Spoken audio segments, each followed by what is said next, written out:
Yeah. All I have to do is just, you know, start the game basically, just have OBS running. But with mine, it's like I need to have all these references and stuff. Oh, by the way, I'm live. Hello, everybody.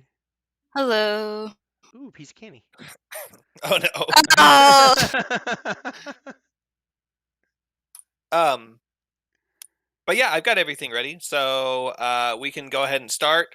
If Yeah, just do we like a just played quick this one, recap of. I pretty yeah, much remember. I know we were in a dungeon.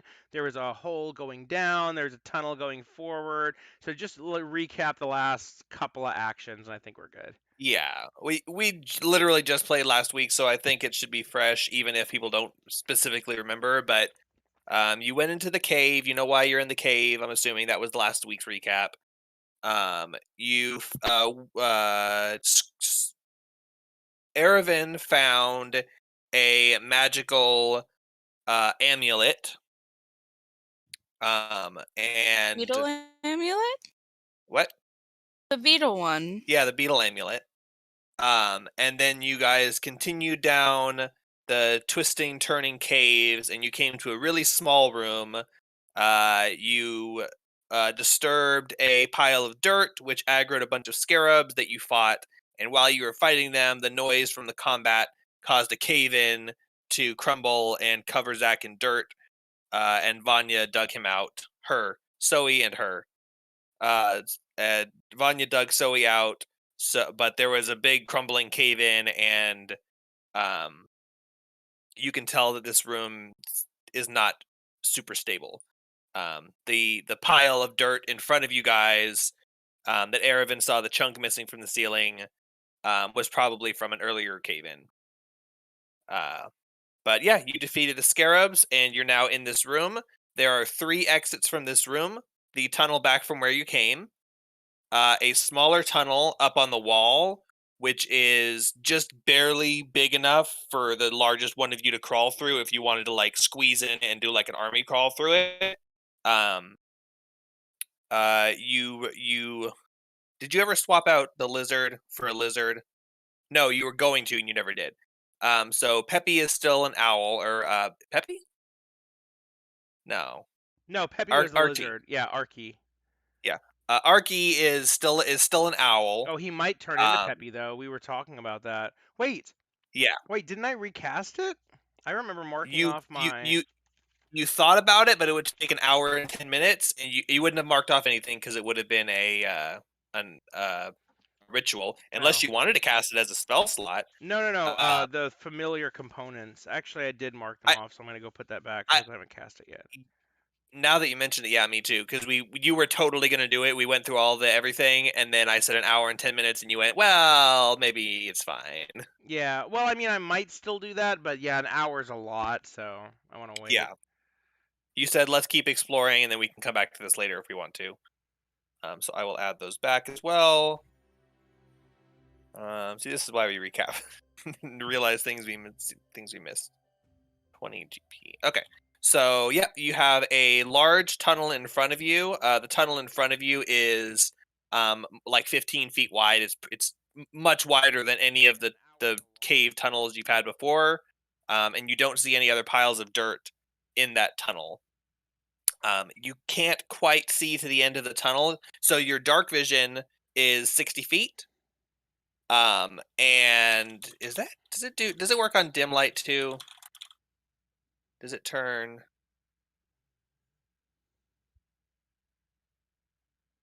No. So out to 60 feet, you can see in darkness as if it were dim light, and dim light as if it were bright light. But it doesn't matter what kind of light you have, your range on that is only 60 feet. So anything further than 60 feet, if there's not a light source lighting it up, it's darkness. So you can see 60 feet.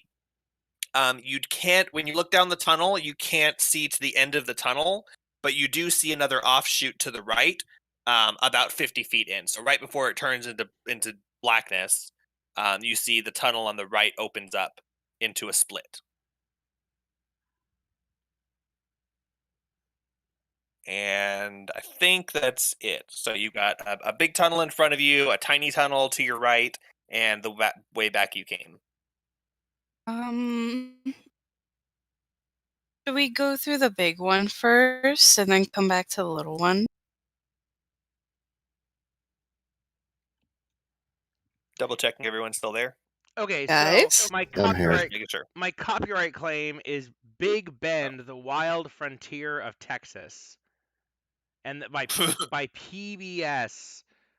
So I have no. It's 55 minutes and 45 seconds into the video. Hmm. Oh my god. So so oh yeah, for one it's 30 seconds. It's literally 30 seconds. So there's a 30-second segment.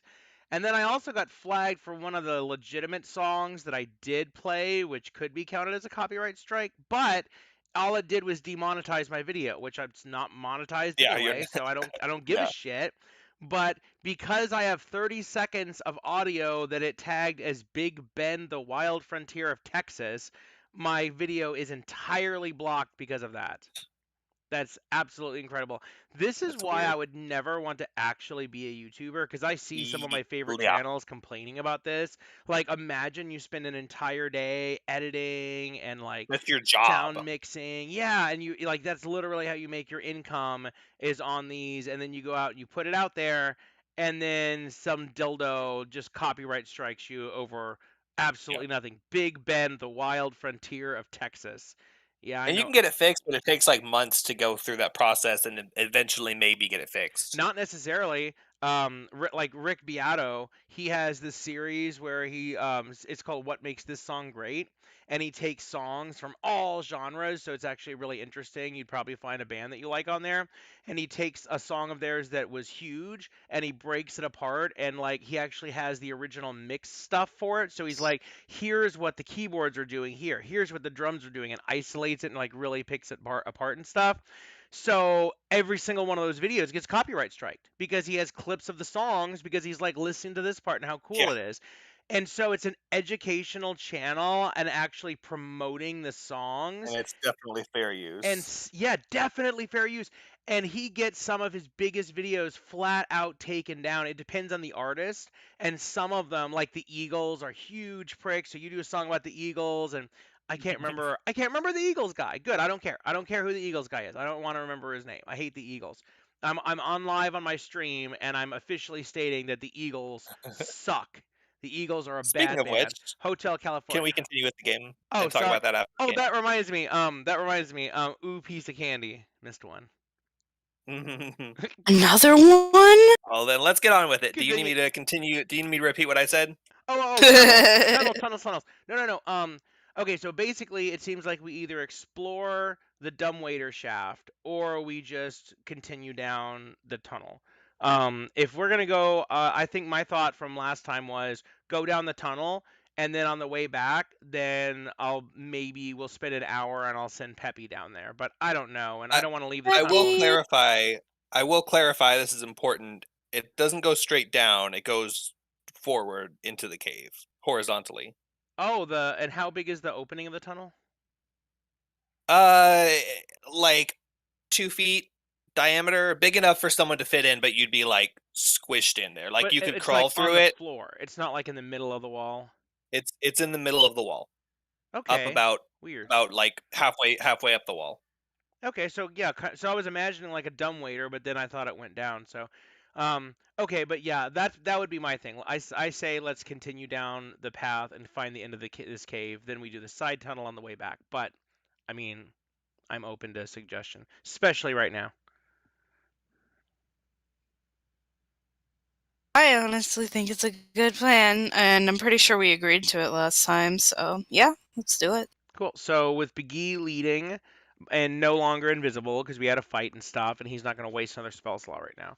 Then we're going to proceed down the tunnel going forward. Do we want to have light? Right now we can only see 60 feet in front of us. If we if we use the light spell, we would get 20 feet. That doesn't really get us anything. So I would say Yeah. let's go in with no light for now. So light, basically, that's what I was saying earlier about dark vision. Light gives you a total of 40 feet of light. If you have dark vision, that doesn't benefit you past 40 feet because your dark vision only goes out to 60. So light would not increase how far you can see. It would just increase how well you could see And only in up those to 40 feet. Yeah. Wait, Well, does dark if you vision have dark vision, make dim light look like bright light? yes, you see a Okay. dim light as in dark light and dark light as in dim light. So it would improve. You would be able to see as if it was bright light up to that 40 feet. But otherwise, it wouldn't give you any benefits before 40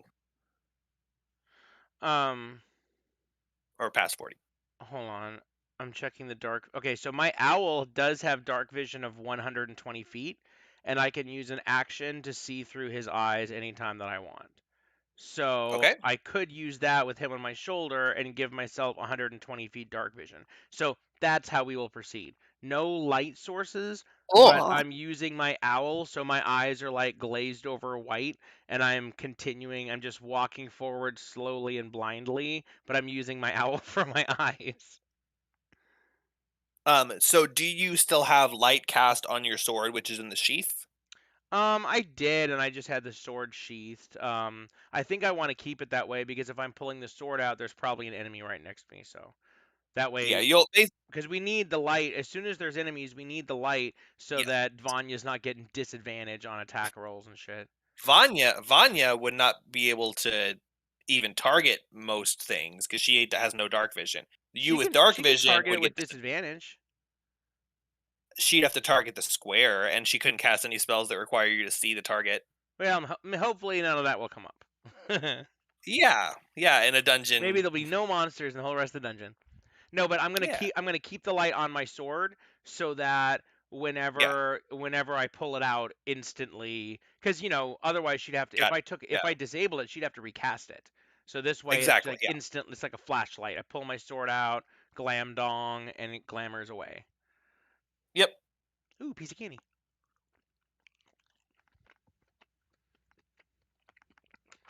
So So that's you proceeding are down the doing what? tunnel. I'm proceeding down the tunnel. Biggie is in front, and Biggie is using his action to see through the eyes of his familiar, giving him 120 feet of dark vision, and I'm slowly walking forward. Okay, so as you cast that and see through the eyes, you do see the end of this tunnel. It goes about 80 feet forward. There's still that split at 50 feet that I talked about, but 80 feet. How far did I say? 80 feet, and then it splits. Yeah, 80 feet. It's 80 feet down as far as you can see before this tunnel ends, and at 50 feet there's a split where it opens up to the right. Oh, so At there's the 80 okay. feet, yeah, so it's a crossroads at 50 feet. It goes to the right, and then it continues for another 30 feet straight. Since you can now see that because you have the owl vision, you see at the end of the tunnel, looks like the tunnel might have continued, but there's a bunch of rubble and fallen rock blocking that tunnel. Okay, so really we just have the path to the right. That is the only path that you can see from as far away as you are without inspecting it further. Yes. Okay. I'm gonna look back through my own eyes like normal, and I'm gonna walk down to the tunnel to 50 feet to where the side tunnel splits off, and I'm going to whisper for my party to follow along quietly behind me. All right. And if everyone is doing that, what is the marching order that you guys are going in? And also, is it this cave is 15 feet wide, and the tunnel that you're looking down is also 15 feet wide? I think So we'll you can keep be single file because that's just easier Yeah, from a safety perspective. And I I'll go think Yep. last too. okay. yes, so it's gonna be I'll be behind Biggie. yep. Hey, I need AFK for like 1 minute. I'll be right back. You guys Okay. can keep going. Okay. So the marching order is Biggie, Aravan, Vanya, Arabelle, Zoe. Got it. Okay. So you continue walking down, and you get to the split. And where's the And lich? What lich? Hi guys. Ah! Quick question, because I know sometimes we can, sometimes we can't. Would you guys want to do table plop or not? I can do it either way, but I do have a thing prepared if we wanted to use table plop once we get to that. Oh yeah, I I can like- totally do table plop. Yeah, she actually has a laptop that she's using now, so it's a little bit easier for her. Ah!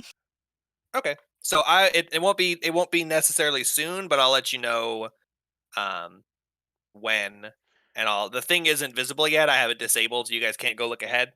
But when it comes time, I'll let you know, and I'll turn the map on. Yay. But yeah, so you continue down. So you're about 30 feet away from that rubble, and it looks like a bunch of big boulders.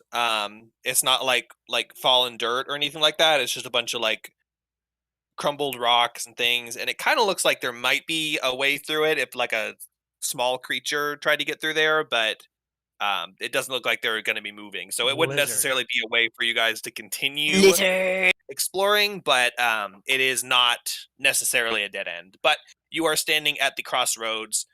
To your right is another tunnel that goes forward into darkness. So you see 60 feet and then nothing else. And ahead of you, 30 feet, is the crumbling rock fall. Okay, so we're waiting for Zach to get back. Yeah. But what I'm going to do is I want to peek around the corner and look into the room. But I want to do it thusly. If you were in the room that we're looking into and you're looking down the hall, you would see at normal human height, you would see a tiny little owl head with giant eyes peeking off to the side of the wall. So it's like I peek around the corner, but I do it with my owlie. So it looks like a giant owl with a tiny head peeking around the corner. What? Like I peek around the corner, but with my owl. So if you're in the room, what you would see is like the little owl head. Like I don't peek my bee head, I peek my owl head. Basically, But McGee is still peeking. yeah, he's using his action to see through the eyes of his owl. This is going to be a thing that he does a lot, where he has his owl Yeah. right on his shoulder and he sees through its eyes. And so But it's you're like he has also a out there second with head. the owl. Yeah. Okay. It's just on his shoulder. He's just like peeking his head around. Not necessarily for any effect. I mean, yeah, he gets more dark vision, but I just think it's awesome to look at things with my owl, so I'm going to do that a lot. Yeah. We no, I mean, and especially in this situation, that's what you need. You can't see far enough, and it's dark, so that's what the owl's for. Yeah, this Did I already mention that I'm back? No, you didn't. Thank you. Okay, Welcome I'm back. back. I got back a few sentences ago. Zach, Okay. Zach, I figured out this awesome way to give Biggie basically drow dark vision. He only has 60 feet of dark vision, but his pet owl has 120. So he's just going to have his owl right on his shoulder Yep. constantly and just be using his action to see through his owl's eyes. I mean, I can't do that in combat, right? Because you have to actually use your Right. action. But if we're just walking around, I got two heads, and one of them is That's owly. what it's for. Exploration. That's hilarious. And when I peek That's around, gonna be fun. when I peek around the corner, I just peek with the owl head. So you see this tiny little owl head peeking around, but at human height, implying I have a huge body and a tiny head. And that's what I do, and I look. Okay. So, the tunnel that you're looking down is not immediately a room. There's, you know, probably like 70 feet. You definitely can't see how far it ends. Same thing as before. It ends into darkness, and you can't see how far. So it's at least 70 feet. Because otherwise you'd be able to see an edge of the room. So in order to peek into that room, you're gonna have to walk down the tunnel 70 feet. You could turn your owl on and look and see what he sees, but if you're talking about like peeking around a corner, then you're gonna have to walk down there either way.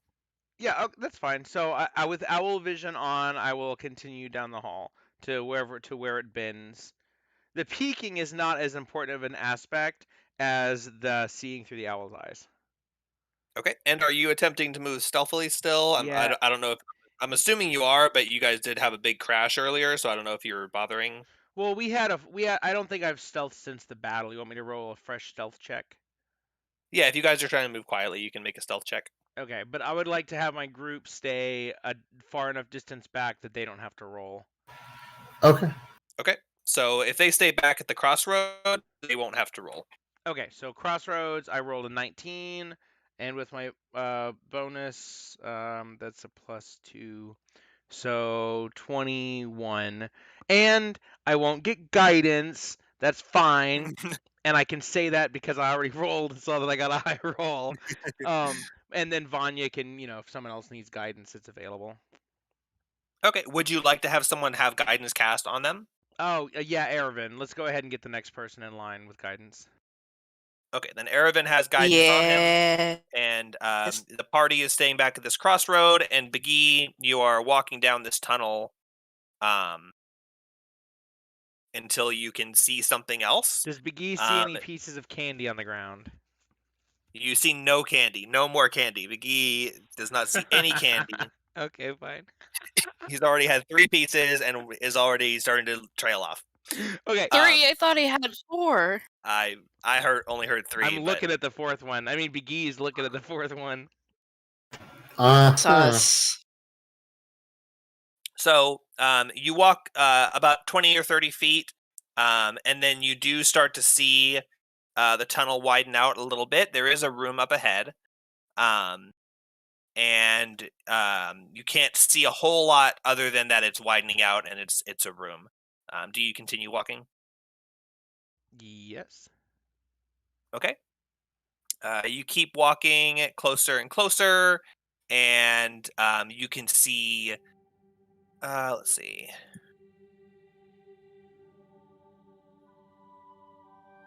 You can just barely start to see where the wall at the far end, starts to converge and turn into the other end of the room.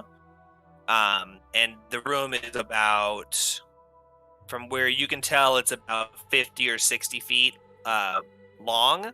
And you can't tell how wide from where you are, but it's at least the width of the tunnel plus the same width on both sides. So a pretty big cavern. And you're about 20 feet away from the entrance to the cavern, where it actually opens up. So I don't see anything in the cavern. Do I see any places like creatures could be hiding or something? From where you are, it does not look like there is, but the cavern goes off in both directions. So all you're seeing is straight across the cavern. Tunnel vision, as they say. Okay, yeah. So I can't see the edges to either side. Okay, Yeah. so I'm going to stick to the right wall, and I'm going to quietly sidle along the wall, trying to see more stuff in the room. And my party is still back. In fact, I think I'm going to sit. I'm not invisible, so now I can use message if I want.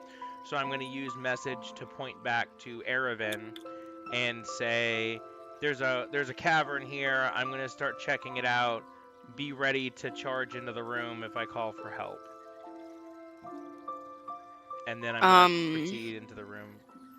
You can't respond back because you don't have a message. I mean, you can shout. Right. You don't do that, though. That's not a good idea. What was that, Biggie? Wait, why are you shouting in my voice? Oh, shit! Oh, you woke up the goblins! James, why'd you wake up the goblins? It was you. All right. So you shout that to your party, and No, I message it. I don't shout it.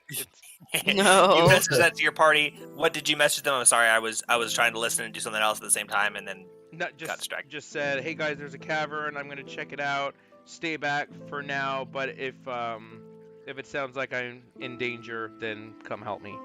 Be ready to charge into the room. Okay. So as you get closer, and you're able to see kind of towards the edges of the room a little bit, you do see right around the corner, there are some piles of loosely spread around throughout the room, piles of what look like they're kind of shaped like bones, but they're pitch black, even with your dark vision. And they're various shapes and sizes. Make a perception check. Wish I had like speak with dead or something. Okay, perception check. Okay, I'm rolling. 15 on the die plus 2, so that's 17. All right. Let's see. Where is it?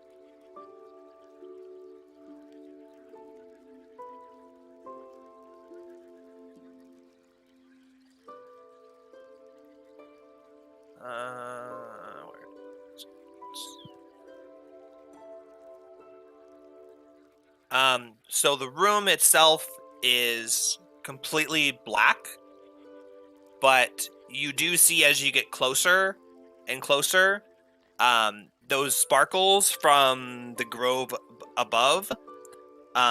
They're not lighting the room, but they kind of are glittering in the darkness. So I mean, there's no light for them to glitter off of. So there's some kind of magical glittering in the walls. But it's not actually creating any light. It's just kind of faintly glittering. And as your eyes kind of adjust to the room, you kind of notice that they're there. You also see, as you cross over and you're able to just barely see into the room, and your dark vision is kind of like, you know, a cone in front of you, and so it's just starting to peek into your vision. You see 3 small mounds at the far edge of the room, and they look like piles of grasses and haze, and there's a little furry pile on each one of them. There's 3 of them.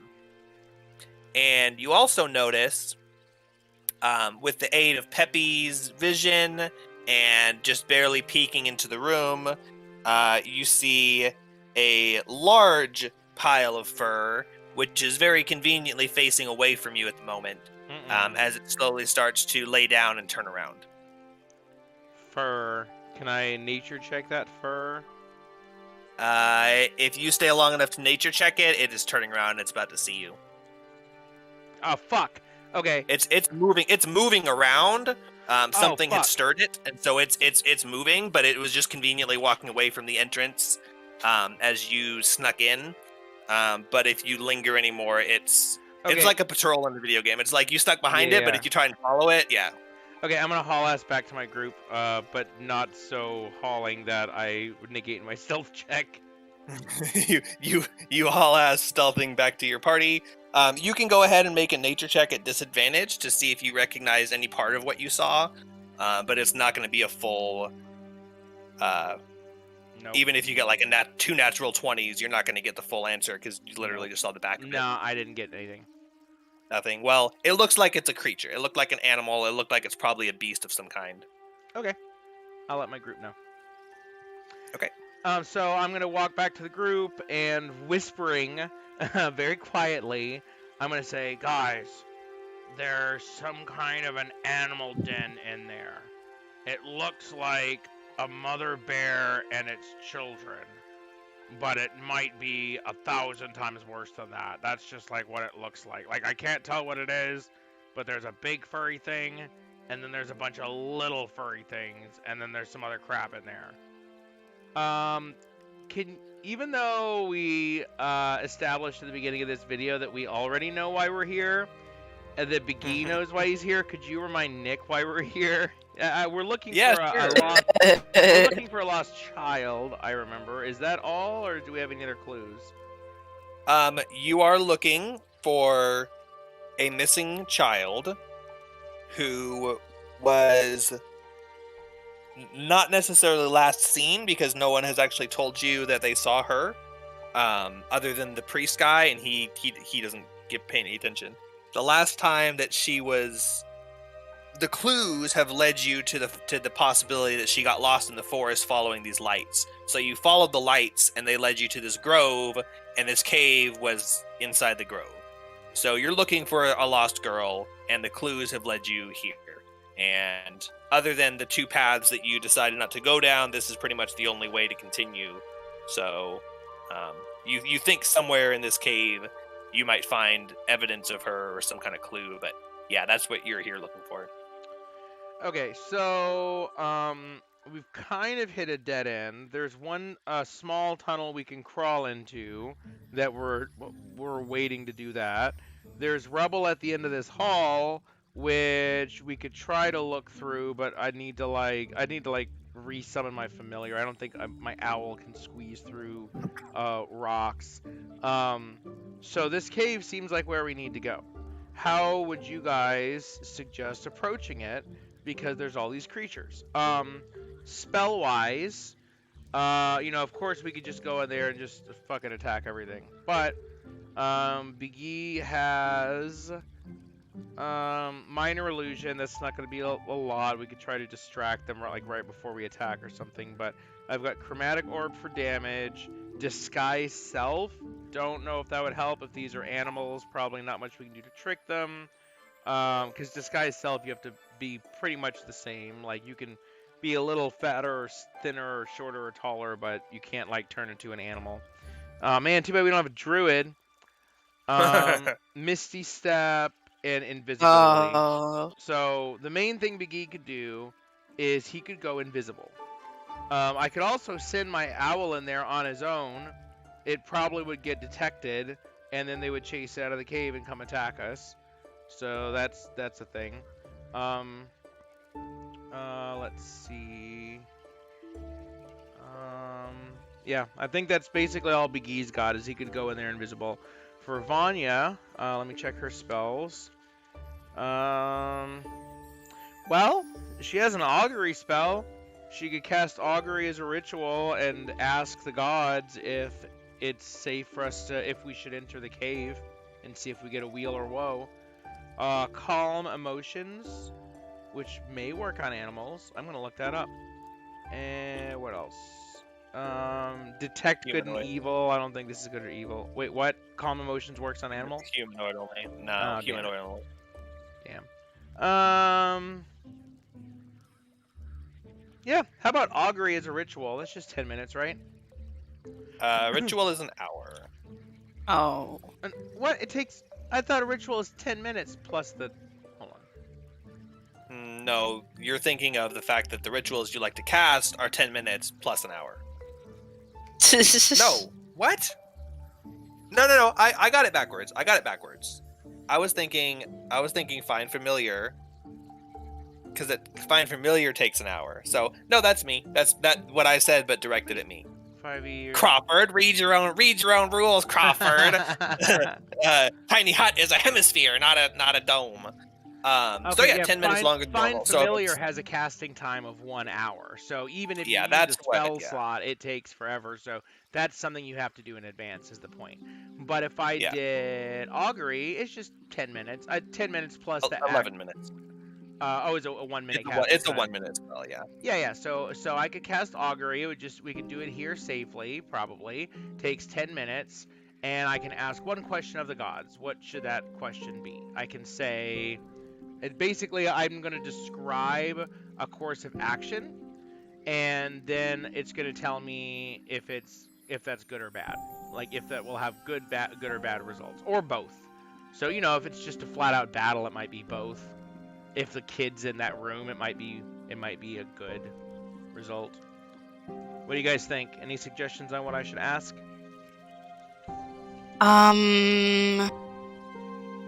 You have to how do you have to phrase it? I describe, well, here it says, you receive an omen about the results of a specific course of action that you plan to take within the next 30 minutes. So you receive an omen of the results of an action. So we describe what we want to do, and then I either get a good omen or a bad omen. Okay. You could just... I'm not sure. I mean, unless you plan on doing something specific, like stealthing in or whatever, your course of action is just entering the cave. So if you had a specific kind of course of action, like, what if we go in dressed as bears? I would probably say whoa, because that's not necessarily a good idea, and I'll give you that one for free. And if you now on the other hand, if you said something like cast a fireball straight into the room and there was an innocent person in there, I would also say whoa, because that would mean the fireball is a dangerous plan. So the more specific you are, the more specific the spell is, but either way, you're just going to get a good or bad answer based on exactly what you ask about doing. So if you're very non-specific, if you just say wheel or woe for us going in there. If there's treasure but you have to fight something for it, that's wheel and woe. They're both. So it depends on how specific of an answer you want, as to whether if it was like a trap and there was no reward for it, and you said what happens if we go in there, then you would probably just get whoa, because there's nothing good to come from it. But I have another question. I don't actually see any items. I don't see any valuable augury items that I could use.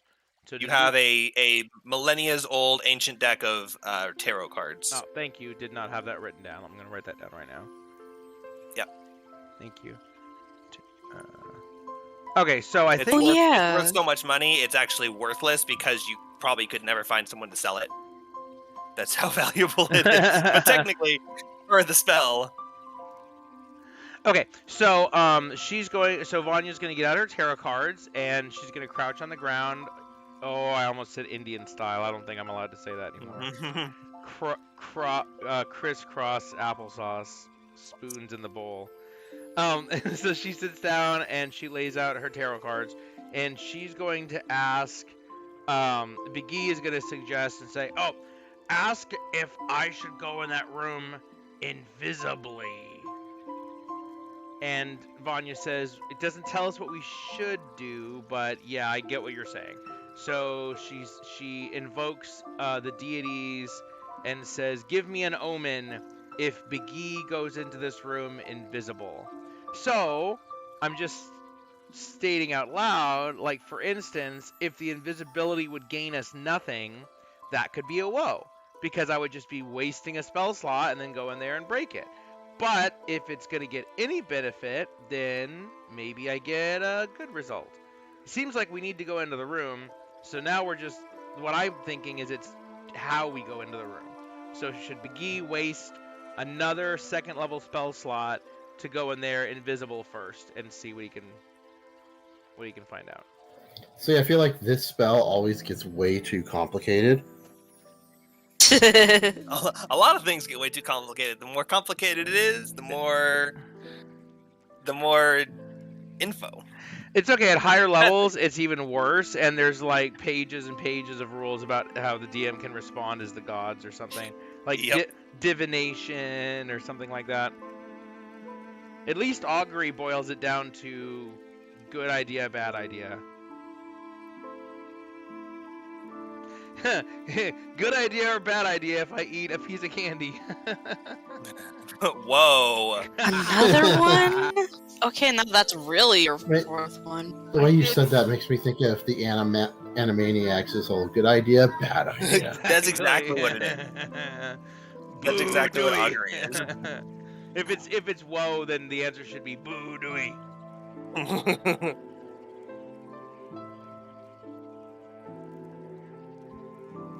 Was that your statement? There was no more addendums? Was it. Nope, Big E's gonna go into the room invisible is his plan. The spell doesn't take into account any possible circumstances that might change the outcome, such as the casting of additional spells or the loss or gain of a companion. Cool. So, like, if you say wheel or woe, go into the room, it's not going to account for the fact that but there's a party member in there who's waiting to join you, and they'll join you, and then it'll be good. It's just going to straight up the result of what your action is. That's kind of weird. I mean, it's really up to you to interpret anyway. Yeah. I'm just reading the text so everyone knows how it's intended, quote unquote. How many results can result from augury being cast? What are the potential options, just as a number?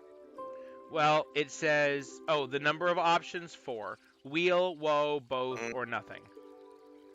So you consult your cards, and you're flipping over, you're laying out the cards, and an ominous glow surrounds Vanya as she somehow casts augury and reads cards in pitch blackness when she has no vision, even though it doesn't require you to see. Yeah. And Yeah. somehow it's a spell, it's magic. She lays out the cards and she flips them over in a They're certain braille order. cards. They have little dots that indicate what number they are in the suit. Yeah, but is Braille listed as one of your languages? I Yep. thought not. Ah. You screwed yourself into a corner there. I'm gonna pick as my bonus language. I'm picking American Sign Language. Like, no. Oh, Now I sorry, have they to- only speak European Sign Language. Now I have to put it into the game. European Sign Language. Yeah, and then you put European Sign. You see someone making hand signs at you. Slightly different. What are they saying? You can't tell. It's a different dialect. Literally. So you consult the cards, you flip them over, and Vanya looks at them confused for a few moments because she's having trouble reading the results. And she does the reading again, and the spell glows magically. You can tell that incantations are done correctly, and you get no results. Okay. So Big E going in the cave Smooth invisibly move. is neither weal nor woe. Not especially good or bad. So what I'm hearing is it's not bad. So I think Big E should burn a level 2 spell slot and cast invisibility. He's only got 3 level 2 spells, okay? Misty Step, Invisibility, and Mirror Image. Mirror Image is good for defense. Misty Step is great for like an escape or something. But also, I'm probably going to be Blade Singing if we do a battle. And I've got 2 more level 2 spell slots. I mean, yeah, I can upcast, but I don't know. One more. What do you guys think? Should I go... If I cast Invisibility, I still have 1 more level 2 slot. Should I go ahead and do that? And then Reconnaissance in the room. You guys can wait right outside the room, you know, not far away if battle starts. And I'm all for it. Any plan that involves me not doing stuff, I'm good. Aravan, what do you think? Do I invisible? I have not done anything with invisible. So far, every time Big E turns invisible, he sneaks forward, finds nothing, and then ends up having to, you know, just go visible again. Last time it helped because I guess the bugs attacked Vanya instead of Big E. Yeah. Okay. I mean, this looks like particularly important, considering there might be something in the walls and like the potential of finding someone, and there's just a lot that's going on in this room. So I think you should. Okay, do you have anything special to contribute, like spell-wise? Do you want to, like, do you have anything to add? That sounded like a flipping serious too. smackdown at first. Like, massive. Okay, so do you have anything to add or contribute at all? Alright, sorry, go on. Quick question, why the hell are you here? I was actually... I was flipping through my spells, like, throughout your planning before you asked me, and I was looking, and I was like, nothing can help right now. I'm sorry. Okay, well, thanks for checking. Big E cannot cast anything else once he is invisible. So no minor illusion, no nothing. If I do, it instantly drops. So that means I can't message you or communicate with you guys in any way. So here's the plan. You guys get as close to the entrance of the room as you can without being detected. Keep Vanya and Zoe towards the back because they're less stealthy. Well, I don't know. You guys. I don't know what you're talking about. Watch as I come clambering through the garden, tripping over silverware and dishes. Yeah, I'll let you guys decide how you actually situate yourselves, but just remember that Vanya and Zoe are wearing armor that gives them disadvantage on stealth, so they've got heavy, noisy armor. But just stay back and don't come in the room unless you strongly feel the need to make that decision, or if you see me getting attacked. I'm gonna sneak in, invisible, stealthing, and I'm going to plan on sneaking around the edge of the room, searching around, seeing if there's any hostages, and see what I can do. And then either I'll attack or I'll come back or whatever the decision is. Invisibility lasts for an hour, so there's no rush. If I go up there, I should be able to come back and talk to you guys. So don't jump the gun and just start blasting stuff. But if you see me get attacked, like, be ready to jump in. Do you guys have any advice or questions for me before I go in?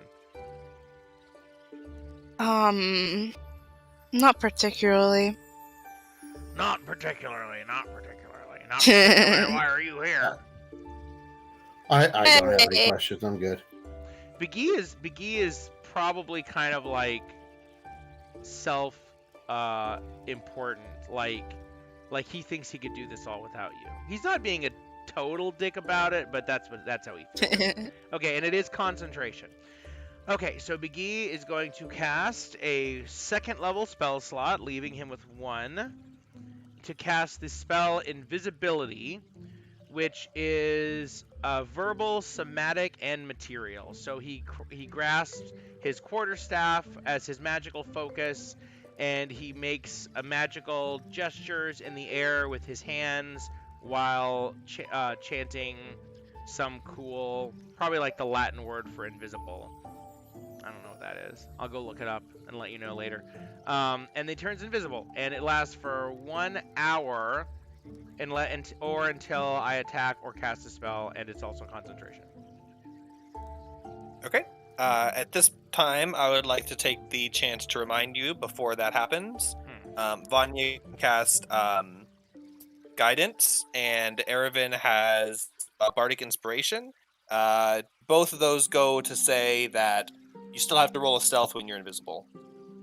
Okay, so before I cast the spell, because I'm assuming if I go invisible first, now they can't target me with the spell, and I have to waste another spell slot. I was giving everyone a chance to use their own abilities before reminding you after it was final. I've had it written down that I only have 1 Bardic Inspiration left. Now I'm trying to think when I used it last, but can't exactly remember. I don't remember the last time you used it, and I'm showing 2, so I don't think it's been. I'm pretty sure your Bardic Inspiration was on an entirely different day. Yeah. I think so, yeah. Okay, so put yourself at 2, because DM just said. Sure. Don't discuss any further before he changes his mind and remembers when you use it. Okay. Yes. Remember, I don't have to use it unless I want to. So if I got a really, really good roll, I could save it for like my first attack roll when I know I'm going to miss or something. Sure. If you gave it I'll give it to you now, and I'll give it to you now, because I have 2. Okay, so you are inspired and guided, and you don't roll anything till you choose before Biggie goes in, I make a morbid joke about how he's gonna die. Everyone laughs. And he looks up in a solemn way, and he goes, "If Kalemvor wills it, finally, and darkens my eyes forever." Oh, he's nice. He's so looking forward to death, but he's not suicidal because that's not. I mean, it's not his power to decide when he dies. It's the gods. It's fate. You know, it's the random chance of things or whatever. So he's really looking forward to death, but he's not actively going to do anything, you know, to hurry it up. But he's looking forward to it. So he casts invisibility, and then he's going to have a D6 from Bardic Inspiration if he needs it. And he's going to have a D4 from Guidance. So should I go ahead and roll my stealth? Yes, you can roll your stealth, and you can choose either one of those after you roll the stealth. Okay, so roll the stealth. Yep, I'm definitely adding Guidance. And I'm going to... You know what? I'm just going to add my Bardic Inspiration. Because the whole point of this is to not get seen, so I just need to max it out. Alright, that's a D6. Fuck. Oh, God, even with all the bonuses. You do also have normal inspiration if you'd like to blow that as well as 2 other abilities. I am, because I rolled a 10. So 50-50, I get a better roll. it's in the bottom 10. Yeah. So I'm re-rolling the d20. But this Yeah. is James we're talking about. Oh, thank God. Oh yeah, well, McGee's not rolling the dice. I am. Okay, so I get a +2 from dexterity, and this time using my inspiration and bardic. So I'm tapped out. Bardic inspiration's gone. Regular inspiration gone. Guidance Rip. is used up. But I end up with a 21, which is the exact same thing that I rolled last time without using anything. And All right. You I are. sneak back into the room. So McGee is now invisible, and he sneaks into the room with a plus to the 21 stealth. Okay. If you'd like to, you guys can open table plop. Just in No case. scenario. It should be hit refresh. Ooh. Battle maps. There I we like go. the There's a sound scene. of that. I should have put that in quotations. I've been sitting here waiting till I can ask the question, and then I said scenario instead of whatever it's called. Scene. Same thing. Scene, yeah. Oh yeah, literally. Scene area. Root word. Thank you. Sus. Is everyone in now? Yes. Okay. So this is the big pile of fur that you saw. And then there are 3 smaller piles of fur on these 3. And are you looking through Peppy's eyes, or are you looking through Biggie's eyes as you go in? I'm assuming Peppy's not with you. Arky is not with me. I mean, he is with me. Let me rename him. He's on my shoulder still. Hold on 1 second. I'm adding He will be visible. table. Not turn invisible with you. Hold on, I have to. Oh, well, no, I'm gonna keep him back. He can also roll stealth. I'll roll that one for you. There's just an owl. If I wanted to have Arky go in on his own and aggro everything, I could have done that. I mean, owls live in caves. They do. Wouldn't be entirely.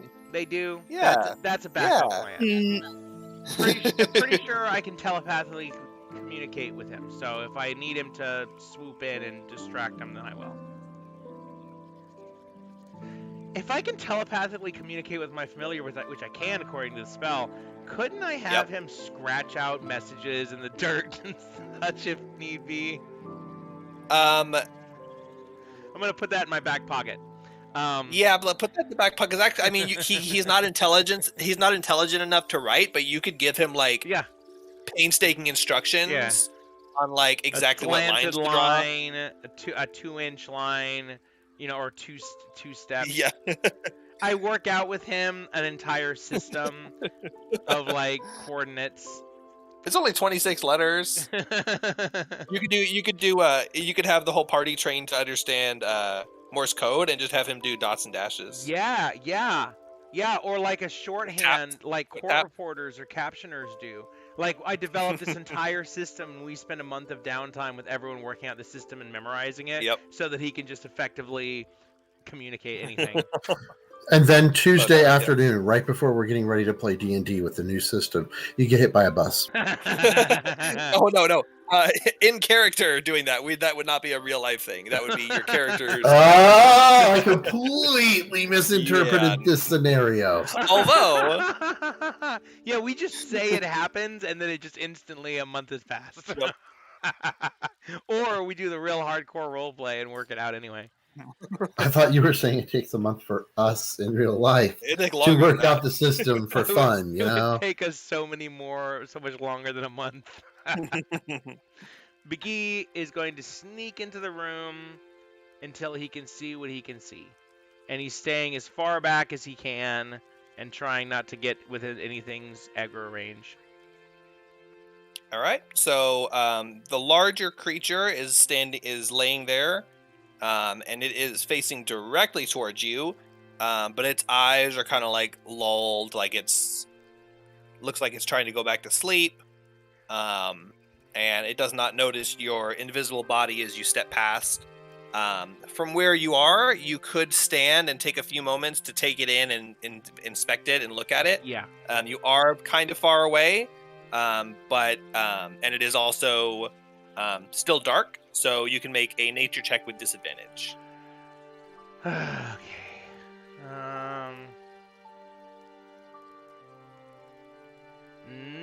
Nature check. Oh, natural 20.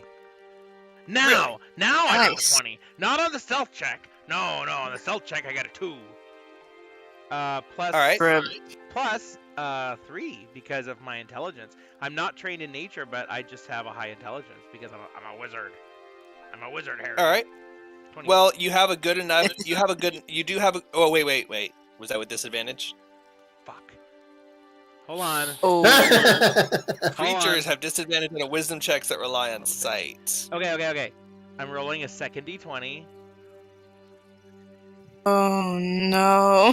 14 is not bad. 17. That's pretty good. Oh, nice. That pretty much gives you anything.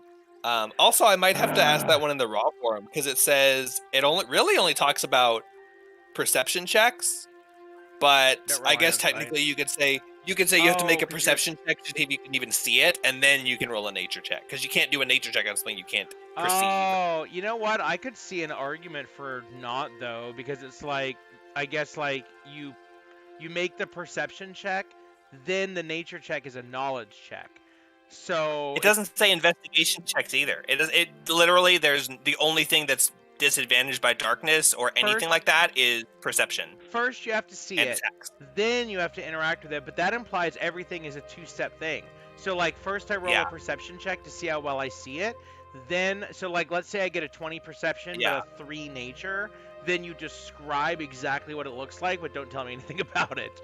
Or if I get a 10 perception and a 20 nature, maybe even though I can't see it very well, I'm able to figure out what it is. Yeah. And in a normal situation, it doesn't really matter, but it's just because it's the difficulty of seeing it. But yeah, I mean, investigation apparently doesn't have to do with that either. But yeah, so with your check, and you do have dark vision. It's good enough for you to see. So you. Oh man, I had a description of the actual. I had an actual description. Somewhere. And it's a bear. It looks like a bear. It's a bear. It does look like a bear. Yeah, owl bear. So. Owl bear. Bear wolf. Werebear. Werebears are good. They're good. Werebears are good. Yeah. Werebears are good. They are. Look at the MM. The werebear.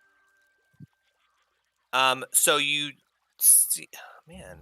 Were tigers, I think, are neutral. So you see. Okay, here it is. So my description only takes into account if you're fighting. So I just assumed. So you see what looks like a soft-furred, cute and cuddly bear, but as you survey its body, you see it's got several inch long, deadly looking claws, and its size is a little bit bigger than you might imagine your average bear. But I mean, how many times have you seen a bear in person lately? Is it large? Are you saying it's the average bear? It's not the average bear. Are there any It's large. picnic baskets nearby? Because it's not our average one. Okay, go on. Sorry. It's large, but I do have a question. How do I make a token large? Because I couldn't figure out how to do that. You can actually drag it and resize it. So it had to be zoomed in. When you import the token, you can say how big it is. But if you copy from that really badass database website where they have pre-made tokens, then the tokens are already correctly sized. And if you just download them, then boom. That's how I found out Flame Skull is tiny. I added it and I'm like, why is this thing so small? And then I go look and realize it was tiny. And I'm like, wow, that's really Tabletop cool. has pre-made tokens you can download? No. There's this it's one of the database. It's like 5e something. 5e is I think. But you can download them to Tabletop? Yeah. So okay, it's one of the Oh. websites. It's not 5e Tools. It's one of the websites that has all these really good like monster databases, and it has Yeah. tokens. It has tokens for them, like a lot of them, like even external like content and stuff, like Descent from Avernus. Oh, be right back real quick. Okay. Okay. And but they have a token there, and the token you can actually right click and download, and it's already made. I don't make any tokens anymore. Huh. Where is it? I gotta find this.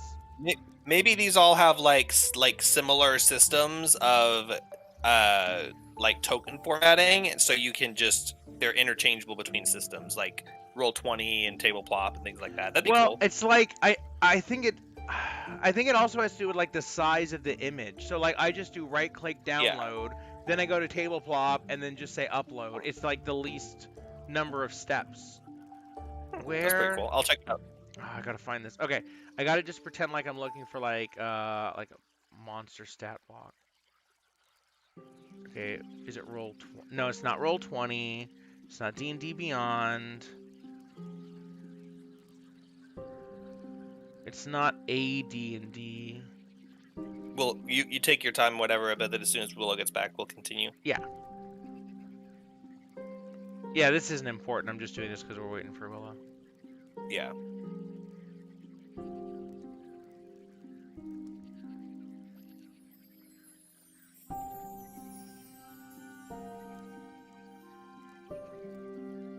Hello, I'm back. Okay, welcome back. So, among the things that you see this bear-type creature, and as you look at its long, deadly-looking claws, you look at them and you think, yeah, that's definitely what like dug these holes with how long and sharp they look. Its face is kind of like squishy and cute, but Aw. it keeps licking its face with this long, gangly-looking tongue that like reaches up like all the way to its forehead, and it just looks creepy as heck. And you actually recognize it based on some of its features. It's called a sun bear. These docile, foraging omnivores are usually found living in heavily wooded areas with a plethora of seeds, berries, insects, and other natural things that they can eat. They are not normally aggressive, but they will defend themselves and their offspring if they feel threatened. So, not necessarily, I mean, just like any other wild animal, they are probably going to attack you if they think you're coming to get them or their cubs, but it's not necessarily a monster, and you do recognize it based on its description. And you do see three smaller versions laying in separate hay piles. So this is just a straight up animal. That is what you can tell with your nature check. And as you get closer into the room, and you're very slowly sneaking in and avoiding its wandering gaze, you see at the far end of the room, there is, behind these piles of hay, there is a little tunnel, a 5-foot tunnel that leads out of the room. Oh, it's 5e.tools. Okay, yeah, that's what I thought. 5e.tools/beast. That's the website I use for stuff. Yeah, bestiary. Yeah. You did send the link. I'm freaking adding this to my favorites right now. My Yeah. God. Yeah, these get like down. I don't know. Yeah, it was down for a Downvoted while, or and then it just something. recently came back. Yeah, I'll okay, check it out later. Okay, That's cool. so if you look on the website, there's a little token, and if you point at the token and right-click and do Save Image As, then it just downloads the token perfectly formatted, and it's already at the appropriate size. So even if you go look up Flame Skull... Okay, yeah, cool. I'll check that out later. Let's continue with the game. We're going off topic a lot. Oh yeah, sorry. Okay, so what I want to do is explore the room, and see, I know there's a tunnel, but basically I want to know if there's anything else in this room of note besides, the animals? Like, are there any treasure chests? Are there any kids tied up? Is there anything in here? And just basically explore the room. That's what I want to know. Because we might just sneak by these guys. We might just try to see if we can sneak by them and not piss them off. All of you? All of Yeah. us? Well, I mean, I could probably get by them okay. Yeah. So before I go back and tell you guys all that, that's what I'm gonna do. Is I want to search around. Okay. As you sidle along the room and try and stay out of their sight with your stealth, you can make a perception check to see what you're able to see in the room. Okay. Perception +2, and I rolled a 12, so that's 14 perception. All right. So as you sneak around the outskirts of the room, you do find that this little outcropping ahead of you is another tunnel that leads back further, and you can see down at the end. It looks like there's a little hole in the wall. Like a dead end with a hole in the wall? It dead ends, and then there's a little like 2-foot hole halfway up the wall. And other than that, you look around, you try and like peek to the bears in the room behind it, and everywhere else. Other than the bones that are scattered everywhere, which they're like just spread like throughout the middle of the room. You don't see any other creatures or any indication of treasure or anything like that. And this tunnel back here goes straight back and turns out of sight, basically back towards the way you came. So you'd have to kind of go into it in order to see exactly where it leads. Okay, I'm gonna go ahead and sneak over here and examine the hole. Because if there's one thing McGee's good at, it's sneaking into rooms. Oh, never mind. So this hole looks like it looks like it was. It doesn't look like it's something that has been dug out by the large claw marks that you've seen. It looks like it's just kind of maybe a more natural or older type of thing. But there's a hole about 2 inches. I know on the map it looks like it's on the ground. I don't even know what that is. It's like a rock or something. It's not that. It's up on the wall. Okay. And it's up a couple of feet off the ground. The ceilings are like 8 feet. It's like 4 feet off the ground, and it's like 2 feet in diameter. And it looks like you could crawl into it, but it'd be a tight fit. If it was just about a foot and a half shorter, it'd be perfect. 2 inches diameter. So, did I say inches? Wait, is it inches or feet? I think I said feet. I don't know. It's gonna determine how I interact with this hole for sure. It's feet. It's definitely feet. Well, I guess I should. Okay, I can sneak back to my group. I don't have to keep making stealth checks, right? Do I? Oh yeah. If I go back and forth, do I have to make a stealth check every time I go through the room? If you go back to the party and like start talking to them, that was your stealth. No, that I'm was gonna your stealth keep going. check. I burned everything, so I'm gonna actually crawl into this hole. Okay. You crawl into the hole, and it's a very tight fit, but you are just able to get your shoulders past. And it's a little bit, it's not comfy, but you have room to wiggle. And it looks like it goes on for a ways and then curves to the side. Okay, I curve along with it. All right, you travel down this curvy tunnel, and you follow the twists and turns, and you're about 40 feet in that you've shuffled, and you haven't found the end yet after about 40 feet. Well, in for a penny, in for a pound, so I'm gonna keep going. All I'm gonna get to the end of the tunnel. Hopefully, it doesn't collapse on me and I die. But if so, then thus falleth McGee. You go about another 30 feet, and then you do start to feel kind of a gentle, not a breeze, but like you feel an opening ahead. You feel air motion, but it's still dark, and you can't see past the twists there's about another 10 feet in front of you, and then it twists. It sounds like it's like outside or leading outside or something. I'm gonna keep following it. All right, you keep following the tunnel, and it does eventually come to an opening. It got kind of tight there about halfway through, but it wasn't anything that would have stopped you from crawling through. And you peek your head out the hole, and you see a bunch of dead scarab beetles and a pile of half-dug dirt. Oh shit. Wait, so is it like opening into a small room? Or is Yeah, it... there's like it's a little like 10 by 10 room, and there's a tunnel leading to the left and to the right. And there's a bunch of bug corpses and piles of dirt crumbled on the ground. No. Okay, I crawl backwards all the way, like Link in the Ocarina of Time. Yeah. I crawl all the way back out. Now I have to decide on my own because I can't ask my party. Should I try to check on the other tunnel, even though I have to go right between the sleeping bears? Because I got a pretty good stealth check, so I could probably go check out the other tunnel.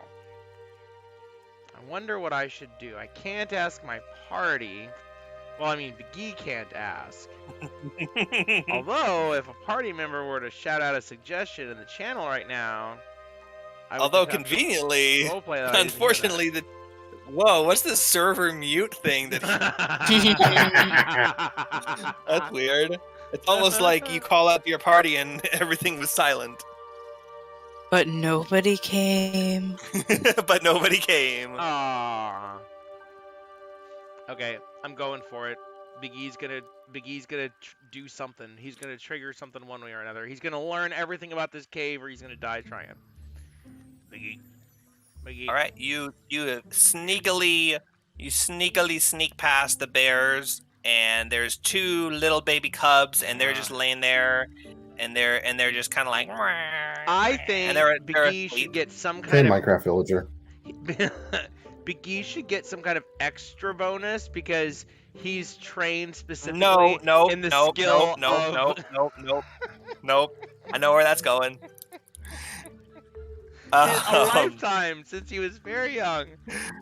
So you do successfully sneak past them with your stealth check.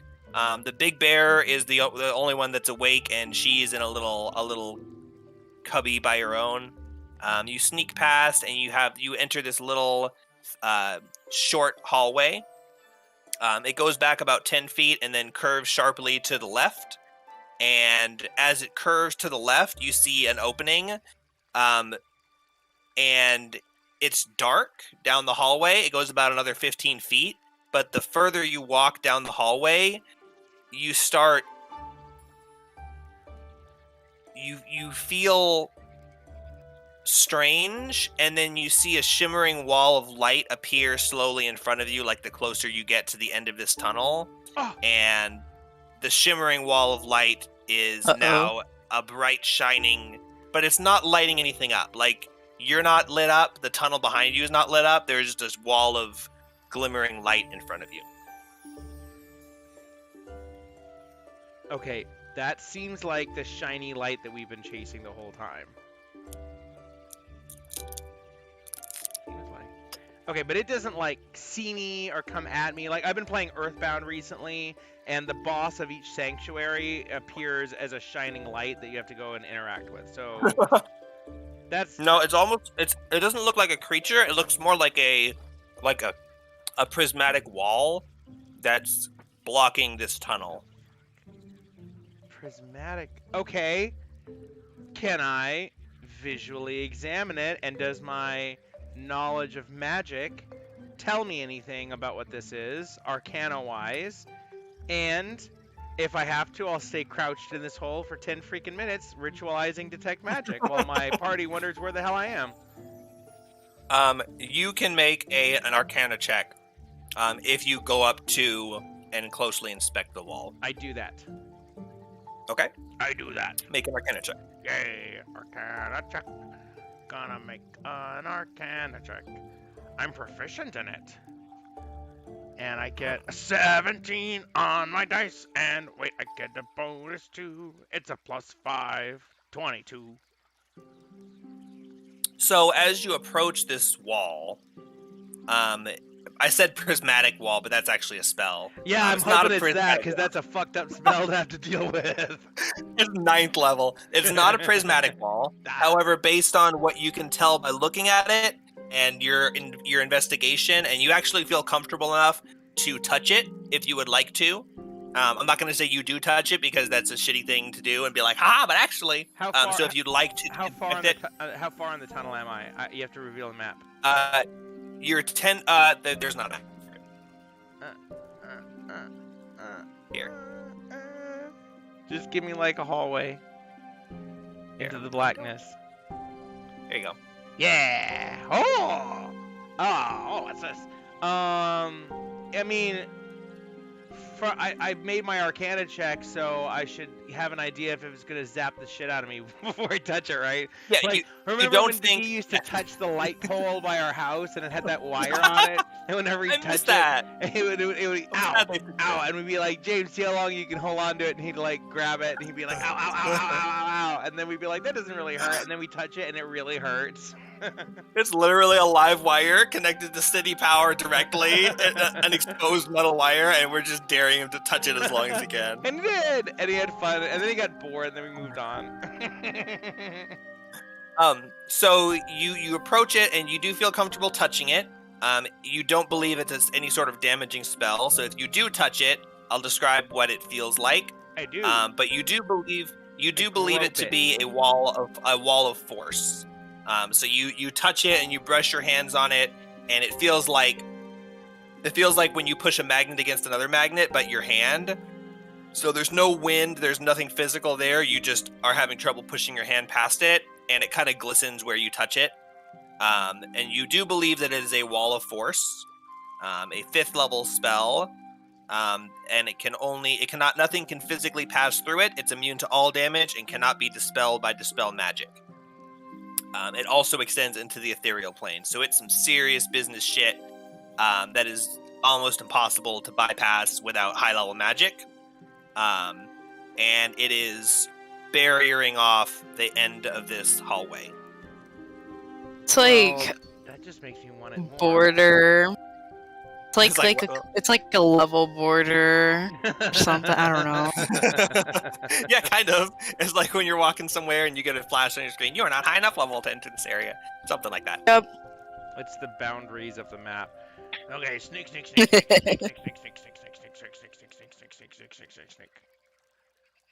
Okay, with a 21. As you left the room, you saw the bear was up and about and like inspecting her cubs. Oh shit. Okay.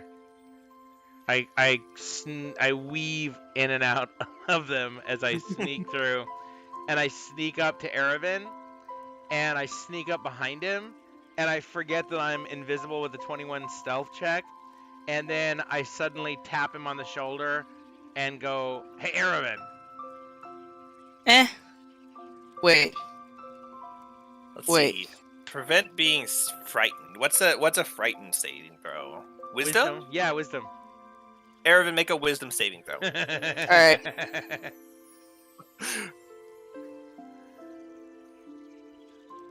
When you roleplay so well, the DM adds additional unnecessary mechanics. If it fails, you'll get an inspiration for that. But only if it fails. You can choose to fail saving throws. We established that last game. I'll take whatever word is given. I got a 4, so I'm pretty sure I failed that. Is that including your wisdom saving throw modifier? Yes. Okay, well, Erebin is tapped on the shoulder and was distracted and concentrating on something else, and completely forgot that they had an ally invisible in the tunnel and wasn't expecting anyone to tap him on the shoulder. And you yell out just this very, very sharp, yay! And then you cover your mouth, and you realize who it is that tapped you on the shoulder.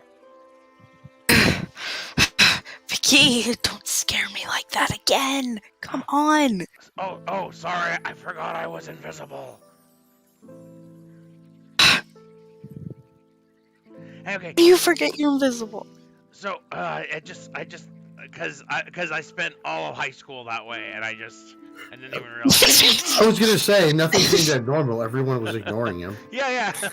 I was just sitting there watching the world go by. Yeah, so, I checked both hallway. There's actually 2 tunnels on that room. First of all, it's full of freaking bears, and I do not want to get bit by a bear Bears? today. Yeah, sun bears. They're black, and they're like CR2, probably. I didn't look it up because I'm not a cheater. If I did look it up, I wouldn't tell you. If I did look it up, I wouldn't tell you that I looked it up, and I might tell you what it really is. But I didn't. Anyway, there's a bunch of them, and also there's tunnels. And I looked down the tunnels, and one of them has a prismatic wall of force, and it's like basically an impassable barrier, so probably we can skip that unless we find a magical barrier lever. And then the other way is a tunnel you have to crawl through, and it's really small. And I went through it a little ways, and then it kind of like branches left and right. But there's like some kind of giant fire ant from hell mound or something like that. There's like corpses of beetles all over the place. Yeah, it's horrible. So there's some shit going on in that room. And so I didn't want to crawl in there on my own. Problem is, I don't really see how we could all get in that tunnel without attracting these bears. So either we have to murder a mother bear and her babies, or father bear, or non-binary parent bear. Maybe it's like a relative. Maybe it like adopted them. Anyway, that doesn't matter. The gender identity of the bear is not what's important here. What's important here is we're all gonna get bit by the bear, especially me. Or we could just have like me and you sneak down the tunnel because we're both like really stealthy. Maybe sneak, and then if we fail, then our clanky party members come up behind, and then we have a battle. But if we succeed, all we can go right. back. Maybe Like we your crawl down idea. there and we like attack. If there's bugs, we could just kill the bugs. You know, like split the party that way. Because splitting the party. All right. I get you. Let's do it. Well, wait. Because probably ask Zoe and Arabelle and Vanya what they think too. Yeah, I was about to mention them, but I mean, I'm not saying I'm going to take their advice I'm down into for it. consideration, but they can say their opinion even if I ignore it entirely. Don't care one way or the other here. I'm good. Vanya says. Nice. Vanya says, I don't really know. I'm kind of lost in here myself. I can barely tell which way is up and down. So I think whatever you guys want to do is fine. Arabelle, Okay. do you have any expertise on cave bugs? She says, well, other than those ones that we fought just a little bit ago, no. Those would be the only ones I've ever seen. Can't say I've been spelunking too many times in my life. Okay. And Arky stays here. And that doesn't do anything for me, but I guess he's gonna stay here. You could put him into a pocket dimension. That's not a spell. Oh yeah. Oh, I could put him into a pocket dimension and then pop him back later whenever I need him. And okay. Okay, so I'm gonna do that. So Big E's gonna say, okay, Arky, you can't come with me because oh no, he's faded away. Oh, that's so sad. I'll see you soon, Arky. I'm gonna see him soon. Oh, and then Big E dies, and Arky is just waiting for him for the rest of his life. Like the dog in Futurama was waiting for Fry outside the pizzeria for like 12 years before he died. But it's just except like that. it's an immortal familiar, so it lives forever. No, it's like an hour later. No, because it's like an hour or something, and then it's. Oh well, how long does it? You know what? It lives indefinitely. I'll research that offline. Okay, Aravan, I am invisible. Yes. I am invisible, which gives me a little bit more protection. Would you rather have me in front of you or behind you when we go through the tunnel? I almost think that I should be behind you because you can't actually see me. Maybe it's better if you kind of lead, and then I'll watch your back. Yeah, because like if we're crawling through this little tunnel, it would be kind of weird to know that there's a Big E butt in front of me, so, you know. Yeah, I But get that. I anyways. might fart too. And even if I don't Ew! now. Oh, God, It's a gross! bad place to be, behind Biggie. Yeah, but I mean, we're used to it by now. Aw, thanks, guys. Oh my god. Okay, so we go over to the hole, and Biggie is gonna wait for Erebin to sneak in. I mean, but that's what we're attempting to do. What really happens is we're gonna have to roll a stealth check to see if we even make it past the bears. Yep. Biggie, if you're Alright. going on ahead, you can make a stealth check first. Okay. I really hope my team remembers that I asked them to help me if I get attacked. Roll. Ah, fuck yes, natural 20. Sorry if What's that your sounded modifier? sexual. +2. I'm really glad I rolled a 20 on that. I'm not sorry. All right. So were you saying you and Erebin go up together, or you were going up first and giving Erebin a lead? Well, I told Erebin to go in the hole first, but since I just got a 20, I'll take that any which way. Oh, fine. Oh, fine. How about, I guess the logical way to do it would be you're going to move up, and if you get through successfully, that's the signal for Erebin to follow along. Yeah, that sounds And unless you come back and say, no, wait, don't. So it's, like a 10-second difference. You move up, Erebin waits around a round or two after you leave, gives you a chance to get there and get back, and if you don't come back, then that's the signal that it's safe to go. So you move forward, and as you walk past, as you're approaching the corner, you're turning your head, kind of checking side to side, and you notice the 3 cubs are still there, and the mama is not. And she is standing in this alcove, looking alert, looking like she's sniffing the air. She's got her tongue. Her tongue is like 2 feet long, and it's like stuck out, tasting the air, and she's like sniffing and looking around in the darkness. At this close of a range, you see her eyes are completely pale white, like she's blind. But she's sniffing the air, and she's like poised and ready, but she does not see you because you are invisible with a 22 stealth.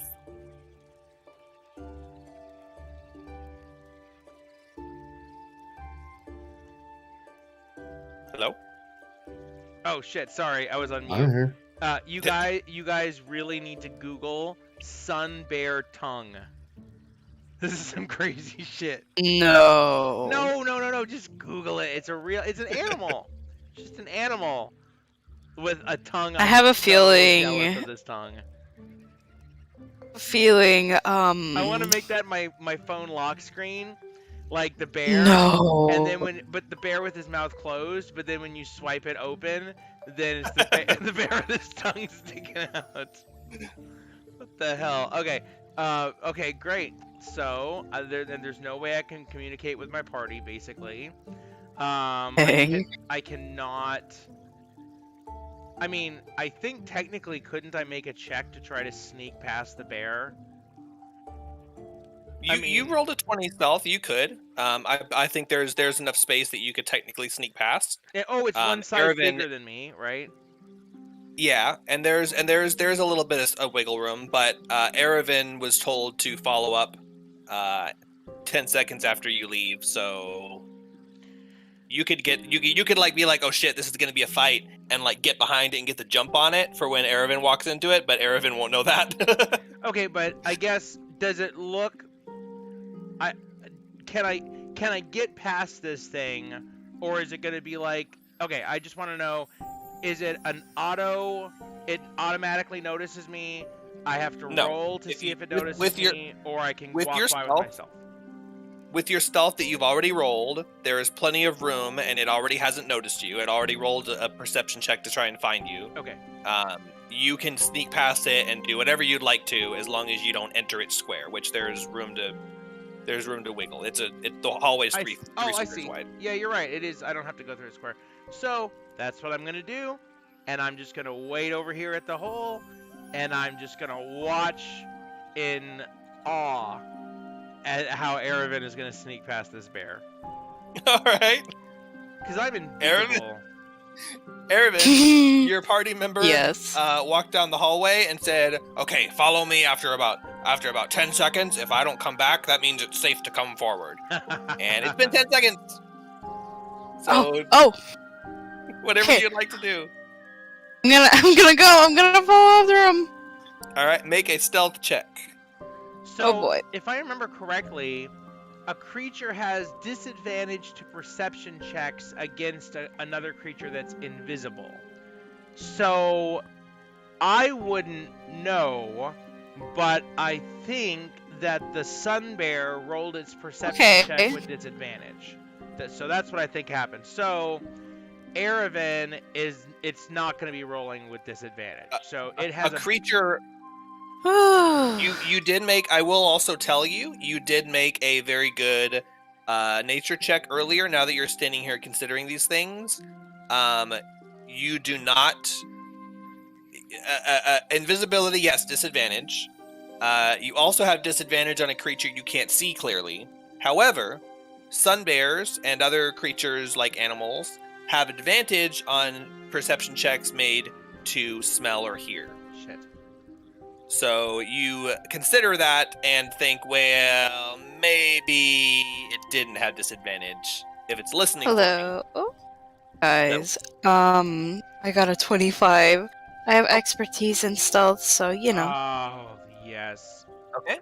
Thank So Kalimvor, God of Death. You sneak forward and you peek around the corner like Big E did, and you see this bear standing there tasting the air with its tongue and perking its ears up and listening, and it doesn't seem to see or smell / taste you. And you also notice that its eyes are a milky white color, and you think it might have trouble actually seeing, but it does seem to be very diligently. It very diligently. My invisibility did jack shit. I wasted a level 2 spell slot, and it's a freaking blind bear. Okay, I'm gonna cast invisibility to sneak past this bear, and then it's got like dark sunglasses on, like Stevie Wonder, and a long white cane. It's passing on the ground. And I'm like, God damn it. It's like in one of those. There's some guy in a gimp suit on a leash that says "service animal." I could have cast mirror image. I could have cast Misty. It's like one of those like prank shows or whatever, where they're like doing some crazy stuff, and then the guy they're sitting there trying to prank like stands up and puts his glasses on and grabs his cane. But they already did the whole thing. Yeah, exactly. So, so Aravan, you are able to, if you would like to, you don't see where Big E went, but you did hear him say he was going in the tunnel, so you presume that might be where he was. However, there is a big bear between you and the tunnel. Okay. And you can't see me, but you must assume that you saw me. Well, you know that I went down the tunnel. I guess didn't hear me. It's all about trust. I could be anywhere. I could be leaving. I could just be leaving the whole day and be like, bye. Good luck. Fuck you guys. Oh my god. Let me consider my options, because this is like scary almost. No, it is scary. It's fucking terrifying. But the tongue is terrifying. I need to consider. Yeah, that tongue is really terrifying. You looked it up, right? Zach, did you look it up? It's in the figure and tabletop. No, somebody said not to look it up, so I didn't look it up. Don't listen to the DM. Look it up. No, it's not it's not a D&D. Okay, in Tableplop, it looks like you photoshopped a bear to stretch out its tongue. But if you Google sun bear, its tongue is like 3.5 feet long. That's an unphotoshopped picture from Google. You can Google sun bear, and their tongues are so long. And they can close their mouth like normal. They're not like Lickitung, the Pokemon, where it's just always out, and they use it to walk like an appendage. But they probably couldn't use it to walk. They could do push-ups with that tongue. Gene Simmons cries at sun bears.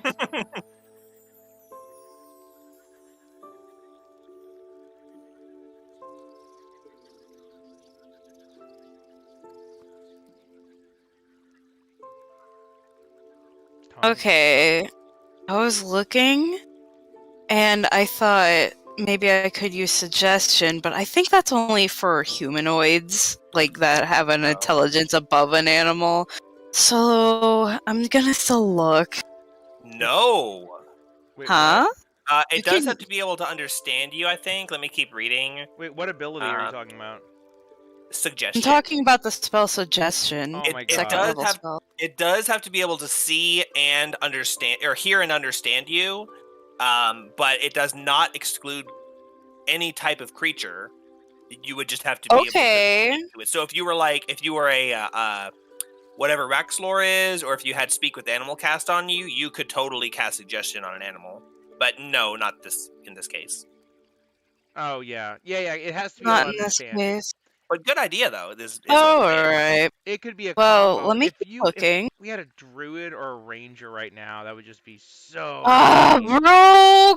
Come on, you're making me sad. I'm not a druid. Oh, yeah, they've Like- been looking at druid stuff like a lot. Not only druid, I actually also have been looking at sorcerer stuff, Oh, and I found the funnest like roleplay and also actually efficient. Like how remember my Dragonborn?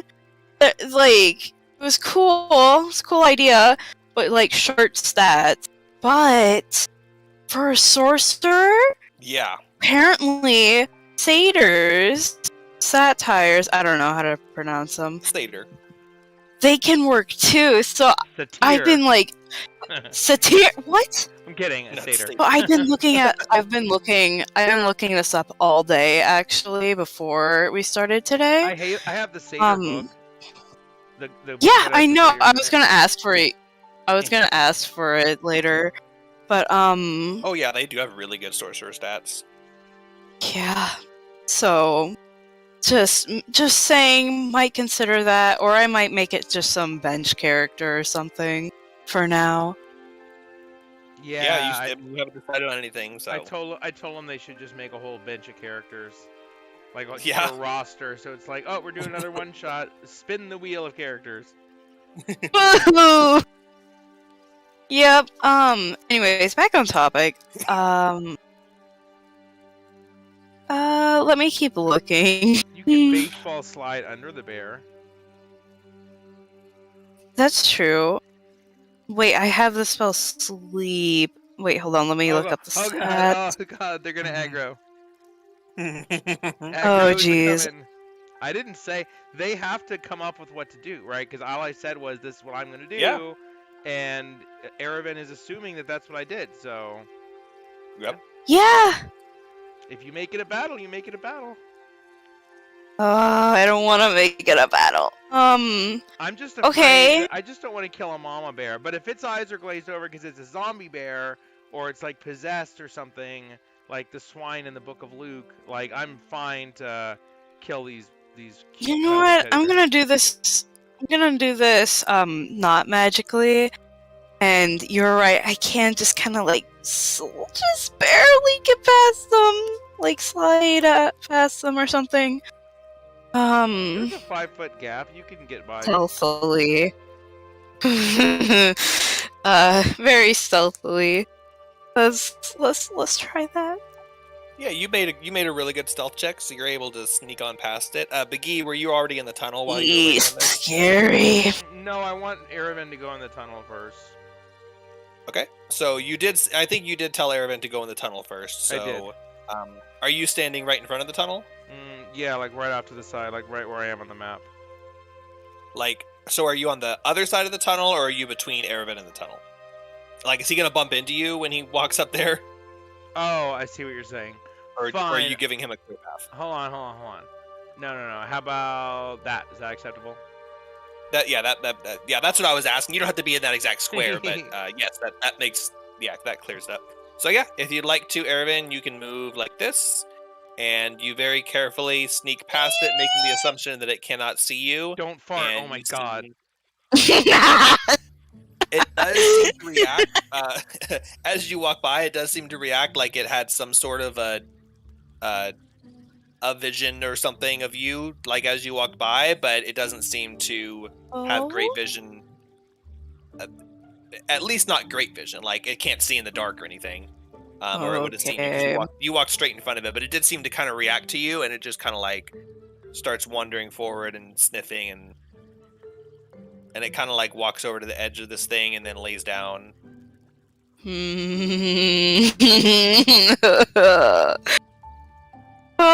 I'm gonna crawl into the hole and die. I will not die, hopefully. Please don't let me die. So you crawl into the hole, and I won't painstakingly describe it since I've already described it once for McGee. It goes about 80 or 90 feet, kind of twists and turns, and you emerge in a 10-foot by 10-foot room with a tunnel on the left side, which is about a 5-foot tunnel. There's a 15-foot tunnel on your right side. Blocking the 15-foot tunnel is a pile of dirt that has been partially dug away, and corpses of scarab beetles litter the floor. Oh. And you notice that in the ceiling there's a chunk of dirt missing, and it looks like 2 chunks of dirt are actually missing, and there's 2 little piles of fallen rubble on the ground. So can I when I'm out of the hole and stuff, or the tunnel, I mean, I want to go look at the pile of scarab beetles. Okay. Like, take an inspection. You go up and look closely at the scarab beetles, and it looks like they have been freshly killed. Some of them look like they've been crushed to death. Others have been sliced with a sword. And some of them look like they've been magically burned with acid.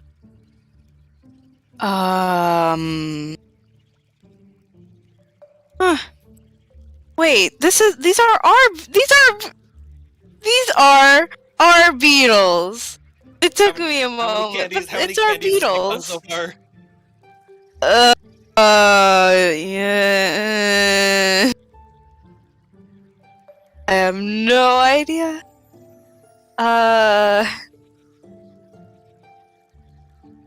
You even there, Nick?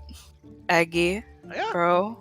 Yeah. Oh, are you? I didn't know you were asking McGee what to do. Oh, did McGee follow? Yeah. Yeah. Oh yeah, McGee's in there. McGee follows. So as soon as I see you go in, I'm right behind you. These are the beetles we killed earlier. It's nothing new. It's just those beetles from earlier. Because there's acid. There's acid on one of them. Some have been sliced up, and some have been crushed. That's what we did in our battle. But this isn't the same. When we were fighting these up. Yeah. But how did they get here? Are we looping? Are we like looping around? Time something? Is circular. Well. What is happening? Well, my first thought was that there was some kind of bugs that ate the beetles that are in here, but you're saying it looks like the beetles have actually been killed by like adventurers. Yeah, because Okay, does this room look like the one that we fought the beetles in a few rooms back? Are you asking me? Yeah. Yeah, it vaguely matches the description. Oh, this is where we came from. Oh my god. What? I'm confused.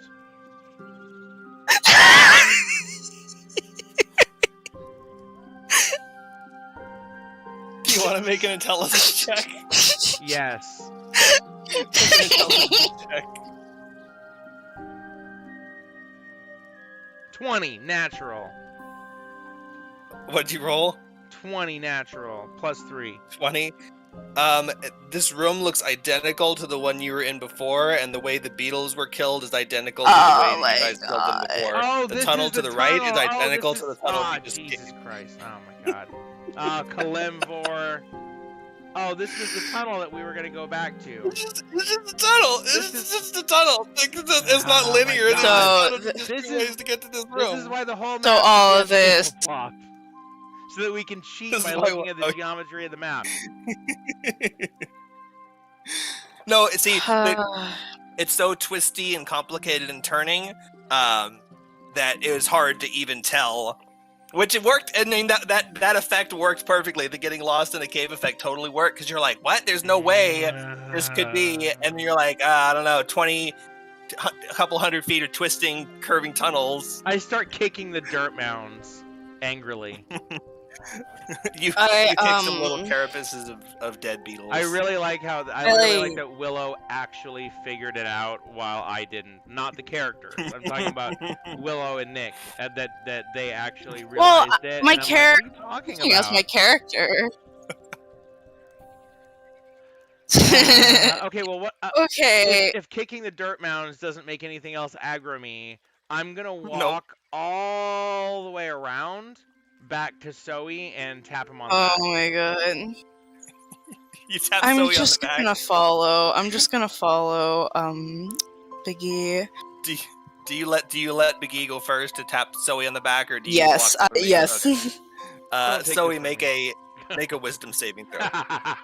This is our whole fucking session. Bumbling around in the dark. Literally. Take which check again? You said perception. Wisdom saving throw. Wisdom saving throw. Hold on, it's like frozen again. Yeah, I guess you could also make a stealth check. Make a stealth check against his passive. Oh, dude. Be right back real quick. If I get a 20 you weren't stealthing, here, okay. I'm gonna be butthurt. 17, whatever. Yeah, he doesn't hear you coming up. Okay, good. 21.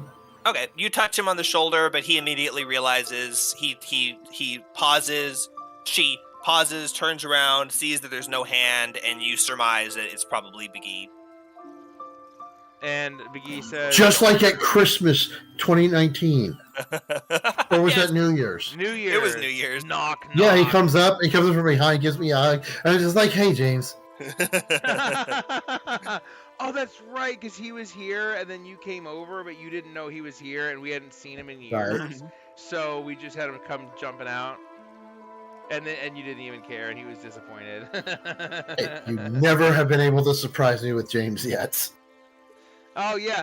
Oh, remember when I was like, hey James, let's trick Zach and tell him that because he got a new truck, but it was like a hand-me-down from his dad's. Yeah. And I was like, let's trick him and tell him that you won the lottery and that you just bought this truck brand new. And he was like, okay, that'll be funny. So then we told you that, and you were like, oh James, that's so great. Oh, the lottery, wow, you're set for life. Your parents can retire in comfort now, and you've been looking for a job for so long, and now you don't have to worry, and now you've made all these smart investments, and you just kept like. And I'm secretly making him more and more depressed. Because you're describing what could be, and then he just starts getting really sad, and then I was like, just kidding.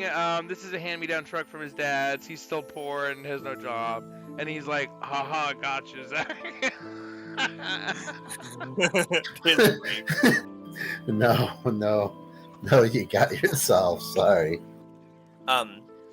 Vanya reaches her hand out and grabs onto Arabelle's shoulder and starts kind of stepping back, and she says, guys, I think I hear something coming down the hallway. Can any of you guys with magic vision see anything? And Zoe, who is the closest one, can just barely see at the edge of her dark vision a sniffing, scuttling bear walking down the hallway, tasting the air with its tongue. Guys, we've dicked around long enough. It's either fight the bears or I guess go home, because I guess the wall of force is connected to the bears or something. We've kind of lost time for strategy. Do you want to just fight it head on? Do you want one of us to go around and try to sneak in behind through the tunnel, or we just all fight it here? Quick. All right, James, you charge in first. Okay. Everyone else run away. Okay. I'm kidding. I'm kidding. Wait. I guess we fight it head on. Are you kidding, or is Zoe kidding? Did Zoe actually say that to Big E? No, Zoe did not actually say that to Big E. Damn it. Okay, fine. Okay. We have the ability of a pincer attack. If one or more of us run around and crawl through the tunnels, then we could have attackers on this side and on the other side. And I guess we're just gonna freaking slaughter all of this because I don't know anything else to do, because there's a wall of force which I guess wants us to kill the bears. So fine, we're gonna chop off their tongues. But that's the only opportunity for strategy that I can see. What do you guys think? Does anyone Your want personal to guide to the world of go country around? music. Sign up for YouTube Music Premium and get 1 free month. No, I'm fine with killing the bear. I don't know. I don't care. I'm just along for the ride. He's talking about strategy for killing the bears. Yeah, He's I'm asking if asking anyone would like for to enter input. around, or Yeah, I'm asking for strategy input from my teammates because I don't know what I'm doing. I think a pincer attack would be more effective if we had somebody who could take good advantage of it, like a rogue. So I don't see it being anything other than extra complexity. Big E also sees the bear appearing now, and it's tasting the air and getting more and more. Okay, Big E's gonna run around because Big E's gonna run around because he thinks that's cool. Erevan, you can make your decision. Zoe is about to attack the bear with Vanya. Big E is gonna run around behind and sneak through the tunnel. Can Big E do that and get behind the bear like with enough time, or is it gonna be like they attack and there's 10 rounds that I missed? It's slowly walking down the Hey. hallway. You think that if you welcome I'm back. back. Oh, and Uh, I know everything that's going on basically They were in my because so I was in. I was looking for it so I can look at the satyr race later after. I I'm not. didn't see it. Well, I can't get up because I lost my wireless headphones. So you're just gonna have to wait. Oh, So okay, Big E is gonna run around behind the bear and attack from the tunnel. So that because he just thinks that's cool. You have a chance to do that if you want, or you can stay here with the main group. Okay, Vicky, here's a really good idea. Now, you're going to approach the bear slowly and stick your hand out. No, God, no! Yes! Jam your thumb right within its teeth range. Flick its tongue with your middle finger. Just walk up to go blink. Oh, wait, God. Wait. So how about Zoe tells Big E, I think that's a great idea. You run around and attack the bear from behind. And he goes, okay. And then he trots off. And then Zoe looks at the rest of the party and says, oh, no, Vanya or Erevan looks at Zoe and says, you just said that so that if we have to run, we can leave him to die, right? And you're like, oh, yeah, of course. That's absolutely what I was doing. So it goes without saying. Yeah, because he's going to have to crawl through this tiny little tunnel with this bear swatting at him. But hey, maybe he survives that way. So yeah, that's the plan, is that you guys can escape if you need and leave Biggie trapped in cornered in the bear's den. Unless Erevan wants to be reckless so that they can remake a druid. I love Erevan still. I couldn't give up being a bard unless I actually died. I'm remaking my character. Okay, then, that was always allowed. Rick and Morty. Okay, and also I'm gonna pop my Blade Singer for this battle, so I'm gonna let you guys start it, and then I'm gonna come into the fray. So the bear is slowly creeping down the tunnel, and Big E has time to shuffle down the hallway quietly. As you step and walk through the tunnel, and you're not moving stealthily because you don't really need to, but you're kind of trotting at a quick pace. Little bits of gravel and dirt crumble down from the ceiling and hit the ground in this not so stable hallway. Your party slowly backs up to try and stay out of vision until you have time to run around. And they're backed up completely into the crossroads. I guess I'll extend this drawing since we're taking it off the map. Go back to this drawing. Add some. Oh, that's weird. I don't know you could do that. So it goes back to there. And then that's the crossroad. I'm going to reveal the fog here in a second. So you guys are completely backed into this crossroad while you're waiting for Big E. And Big E, you do emerge and pop out of the tunnel. And the bear gets about this close, sniffs the air, and then starts walking back. Oh God! Oh God! You're still invisible, and also I don't think blade singing breaks invisibility. I hope someone does something. Oh shoot. You're right, it wouldn't break invisibility because it's not a spell, and it's just a feature, so I could start blade singing at any moment. Not a spell, not an attack. Oh god. I hope my party makes What a smart should we decision. do? Sully! What? Biggie, you see the bear enter back into the room, and she goes over to one of her cubs and starts licking its fur and cleaning it, and it goes. Oh come on, Okay, man. guys, do we really have to kill this bear? Is there any reason we can't just avoid it? Vanya says, well, McGee mentioned that there was some kind of wall of force preventing us from continuing, and he had no other ideas than to kill the bears, but I guess I could cast Augury again and say wheel or woe, kill the bears. And I could just Slow down a ask the second. gods. Are we sure you said wall of force and not barrier? It is a barrier.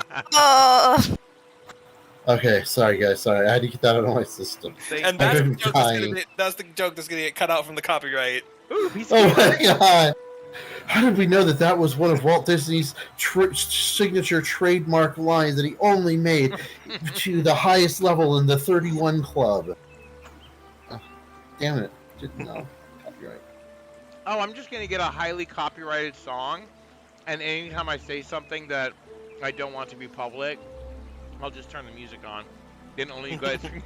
Oh. Just like the police with their body cams. Yeah. Except I'm but not a. Oh wait, let me cue the music before I say this next part. But then it gets flagged, and someone actually has to review it. So instead of zero views, you're gonna have at least one view of an employee from YouTube specifically watching the video at that time. I watch most of the videos. I'm just a few weeks behind right now. I've I had mean, some people who wicked aren't migraines. playing. Crap. Not I know what you players. mean. She goes to the other cub and starts licking its fur. The first one kind of stretches Oh. out. It's got a little cow lick, and it's like stretching. And Oh. Okay, but- I don't want to kill them. Vanya wiggles her deck of cards and says, "I could ask the gods." That really does seem Oh, like you should such ask a the waste. gods. Okay, it'll take me Should about 10 ask minutes, the but gods. Biggie's probably fine, crouched, hidden in that back corner. Invisibility lasts for an hour, so he can wait 10 more minutes.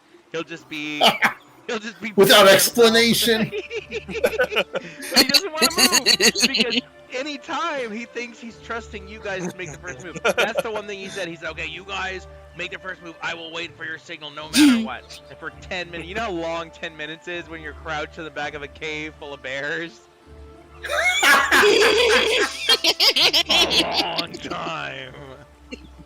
Oh, I hope they can't smell what I'm doing in my pants right now.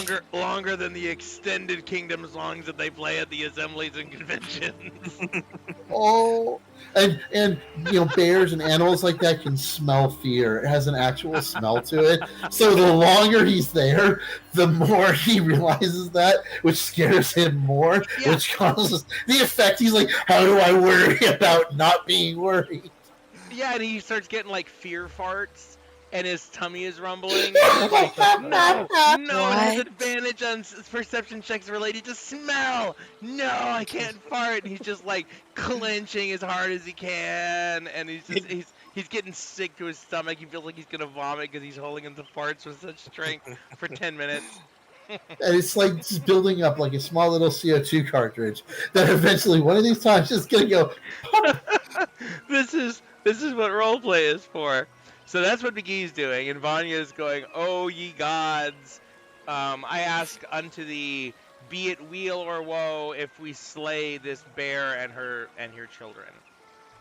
While you guys were talking, I already rolled the 25% failure for the second cast of Augury, and your result is Wait, before you say the result, I have to tell my party what the random thing is.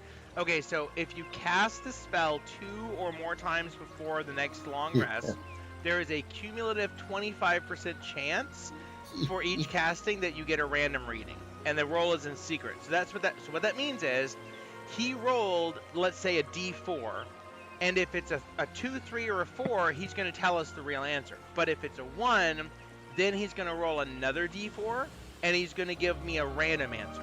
But all he's going to say is the answer, and I don't know if it's the real answer or random. But 75% is pretty good odds. So I say, whatever he says, we just assume it's the truth, even if it says to murder the cute bears. Okay, so 75% is good odds. Tell that to my EverQuest bank account circa 2004. Oh, yeah. Yeah. See, if you play to infinity, the math works out. And it's such a low chance of screwing up that, I'll be fine. Oh, fuck. You made so all much of my money. platinum is gone. All of it. So much. Zach ran a casino. He just literally used casino No. odds to rig it. Somebody else ran a casino. I used the odds of how they set up their casino to win about 99% of the time. Oh, that's right. Oh, that's right. Yeah, he basically broke someone's casino. I got literally down to their last amount of money they had, and he even told me that afterwards. He was like, "Man, I was really sweating it, dude." I was like, "I didn't have any more money to back up and pay you if that failed." And I'm just sitting here with how I lost everything. He was learned a lesson. One roll from he one roll away from bankrupting a casino. It's like Who Wants to Be a Millionaire, and you had a chance to walk out with $750,000, but you lost, and then you went away with $10K, and then you used that $10K to buy a gun. Oh wait, I can't. I have to play the copyright music. Copyright music. Cut that. That's what they do on the Sunny podcast. Zach, please watch the Sunny podcast. Oh my God, they did a special episode. I need to. Okay, it's just free on Spotify, and just look up Sunny.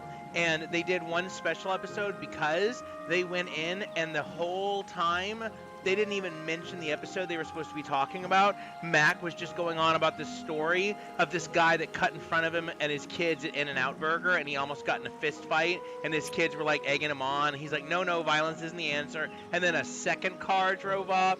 And so they after 40 minutes they go, I think this is just a bonus episode, so let's just come back tomorrow and do the next episode. It's so I need to watch them. I just haven't gotten around yet. Also, to it's like watching it's like the three of us if we were oh sorry Willow. It's like the three of us if we had fully functioning lives and brains. Just sitting there riffing off of each other like we always do, Except somebody is listening. Who? Huh? No, I'm saying it's just like we already do, except somebody is listening. Oh yeah, exactly. Yeah, except somebody's listening. Exactly. Yeah, and they're funny. They tell interesting stories. They're way less offensive somehow. Yeah, they'll come in and they'll spend half the episode arguing about the parking that they just went through. So they all watch the episode alone, as homework, sometimes on the way to work on their phones, listening to it, and then they just sit down and for 40 minutes they just talk about things related to the episode, but half of the time they talk about other stuff, and it's so hilarious just listening to them tell stories and rip off of each other. Really good podcast. Besides the fact, they talk about the episodes too, but besides that fact, it's really hilarious banter. And McGee is still waiting for 10 minutes. Oh yeah, you can tell me the result now, Jake. Sorry, because the last thing I said, no, wait, don't tell me. I have to diverge for 15 minutes to make it Jake's really sitting here seem thinking like about 10 minutes. Jake's been sitting here thinking about making some friends so he can have a real D&D group. Don't you dare! You That's bastard. too much work. I don't want to play D&D with normal people because normal people are going to be expectations. Significantly better than me. In this context, I am the best one, and everyone else, we have to worry about Jake or Nick in his context when he's DMing. With other people, it'd be like, expectations. F that. Especially as the DM, people want me to DM, and I'm like, no. It's easy to DM for people who don't go hardcore. It's like on Seinfeld when Kramer joins that karate class because he got mugged or something. So then he's like, I'm gonna join a self-defense class, and he's bragging how he's in the top of his class, and then they go to visit his class, and all the students except for him are children. They're like 10-year-olds, and he's like, we're all at the same skill level, Jerry. We all have white belts. We're all at this certain level of skill. Its size doesn't matter when you're trained how to fight. Okay, now we're gonna spar, and then he just beats up on little kids, and like there's like a montage of him like dragging them across the floor. He's like 6'5", and he's just thrashing, zero technique. He's just whomping on him, and that's what he does once a week to feel better about himself. Seinfeld reference. That's not something that people do very much anymore. That's like that's like 30 years ago. That's literally 30 years ago. It might be more than 30. Anyway, wheel. Fuck. Wheel. With a 25% chance to fail. Well. Vanya pulls out her dagger and says, "All right, let's fucking kill him." Well, I like nature, guys. I sing songs about it. I create beautiful poems about nature, but Vanya says we're in the Svalich Woods. These are probably some kind of devil bears. Let's fine. Yes. They're robots. Oh my god, those are not robots. What is this? It's just an expression. That's red They're oil. bureaucrats. It's not an expression. All right, so who's charging in first? I guess that would be me. I really have to go to the bathroom. I wish those guys would hurry up. Well, you're going to go here in a minute either way. Seriously, though, who's going to actually initiate? I forgot that part of the plan. I mean... Is it one of us? I could initiate. Oh, okay. I see what you mean. I can't tell you the answer. I wasn't there. Vanya? Vicky is trusting. That is. What's the point of taking message? All right. I want to go ahead and sneak into the room as far as I can. I don't know if you guys noticed the fourth piece of candy a few minutes ago. I didn't. No. But that's fine. You can sneak into about there without making a stealth check. But any further, and it will probably hear you immediately. But you don't see it from where you're at. But Big E can see that it's in the tunnel back where it was laying before. But you see the absence of it. All right, then I want to run into the room at this point, screaming, "This isn't the Goldilocks zone, bitch!" and attack the biggest bear. Okay. As you announce yourself and get to about here and start screaming, it is aware of you, and you can go ahead and roll initiative, though it is not immediately attacking you, as you can tell. But shouting, making yourself known, it will begin. It has a chance to act. It's not surprised or anything. You might be able to scare it off. Nick is sitting there. Yeah, please. Like I say, Nick is sitting there, like thinking, "Oh my god, we spent like an hour coming up with a plan, and you just ran into the room screaming." That was what McGee was hoping for. Someone else attracting its attention. Maybe we don't have to fight it though. Maybe you can just stay away, make yourself as big as possible. Stick your. I have a 3 for my initiative. I rolled a natural 1. Oh. Well, never mind on all that then. We'll see what it does. If it doesn't attack you on its turn, then stick out your tongue as long as you can and try to assert dominance.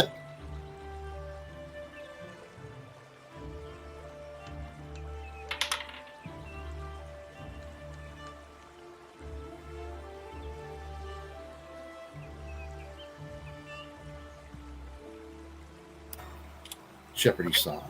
Everyone can roll their initiative if they'd like. I can do Vanya and Arabelle if you want me to. All right. I'm just gonna go ahead and roll Big E because might as well just put him in initiative, even though he's not. Like he's still everyone needs invisible, to be but initiative. he's still in the order.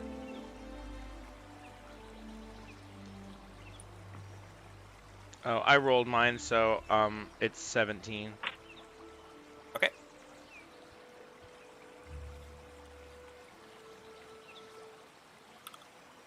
Hold on.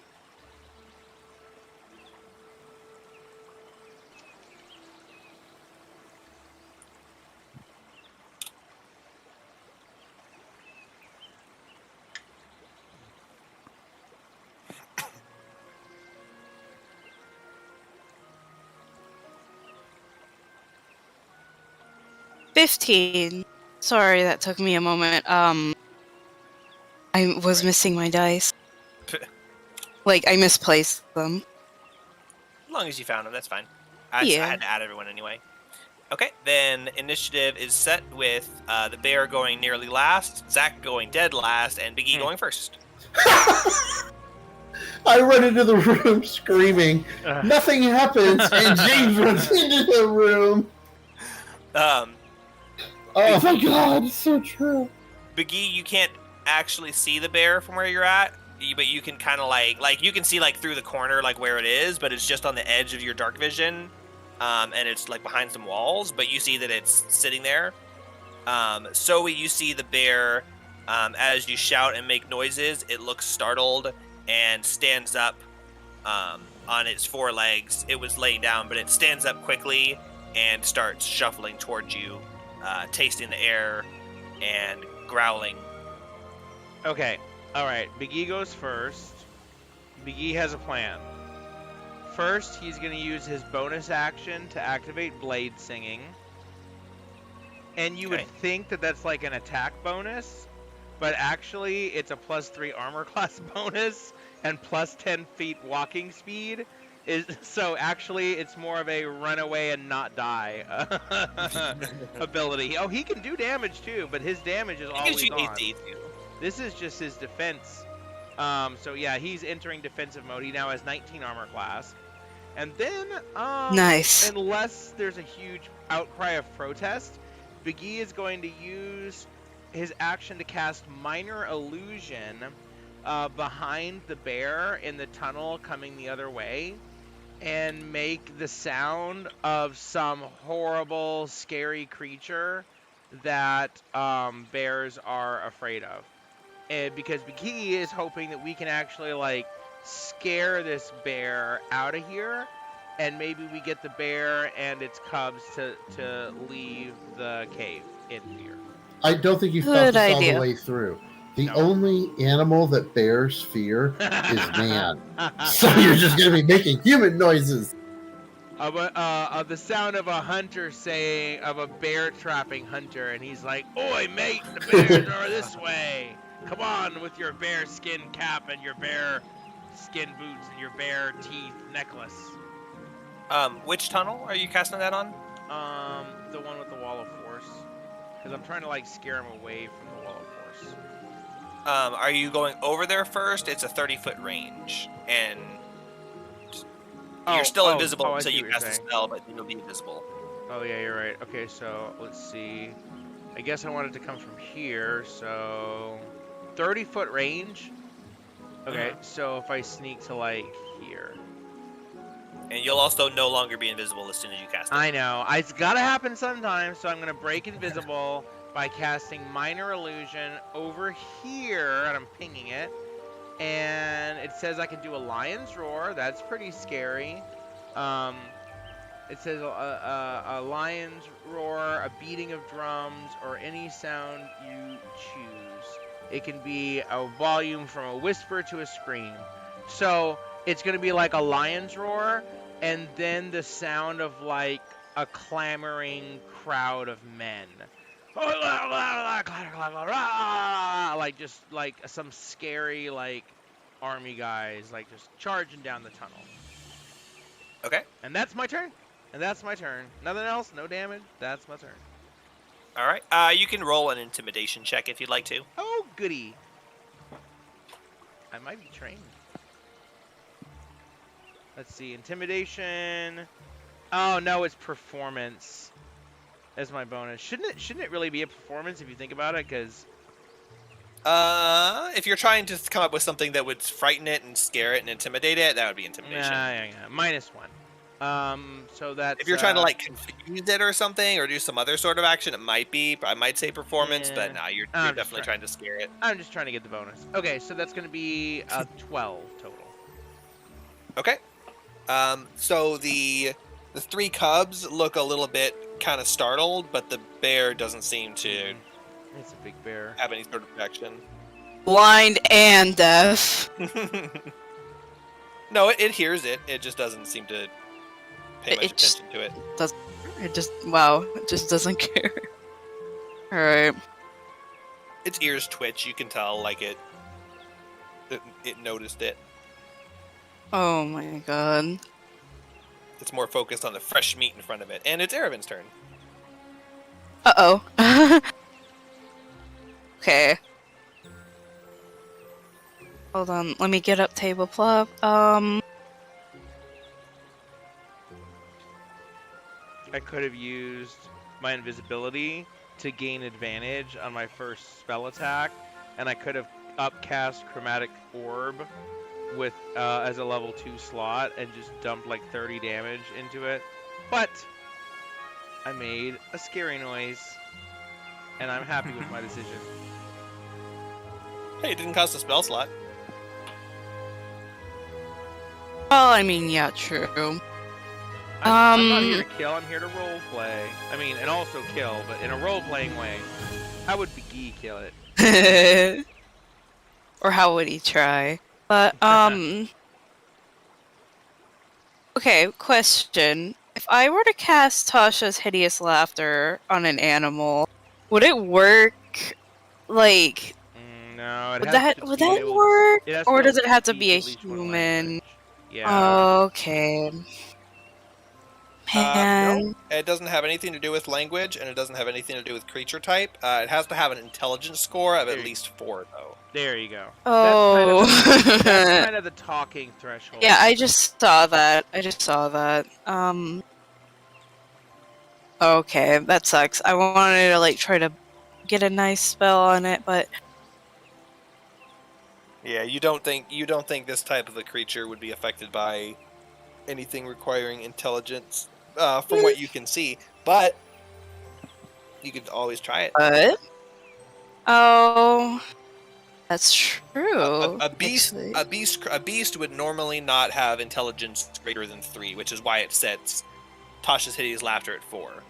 Because like an ogre or something like that, they can go funny joke. But something like a bear or a dog or something generally doesn't have enough intelligence to comprehend that. But there are creatures that do have a high enough intelligence to comprehend something like that, like a familiar would. I'm not gonna throw my spell slot away. Yeah.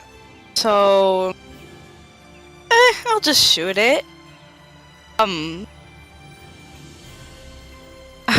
I'll shoot the mother bear. All right, first blood. But I feel horrible about it for some reason. Oh no, my druid instincts are coming back. Oh no, I'm switching classes. I'm really incentivized to slaughter one of the babies. Like, just turn away from the major threat. And just go for a baby. What? Okay. We're killing him, right? I mean, yeah, but dude, bruh. It's like all those penis signs. Why is this one okay to eat, but not this one? And it's like, I'd eat all they of them. probably are both yummy to eat, but our country doesn't let me eat the second one. Oh, I can eat meat again. Did I tell you guys? Good. 8 months of not being able to eat meat. I got COVID, and after taste and smell went away, when it came back, meat tasted normal again. Yay! Yes. Be a filthy carnivore again. Fuck yeah. So from where you're standing, if you want to shoot it, you would have disadvantage. It has partial, or not disadvantage, but it has partial cover. You guys started way far back in the tunnel, but you could have technically followed Zoe as she ran. Clambering. So if you'd like to reposition yourself anywhere around there, you can. But if you want to stay hiding behind the wall, you can also do that. But it would have a +2 to its armor class for that attack. You could still stay up against the wall, but just be out a little more. Like, maybe, like, to the left of Zoe.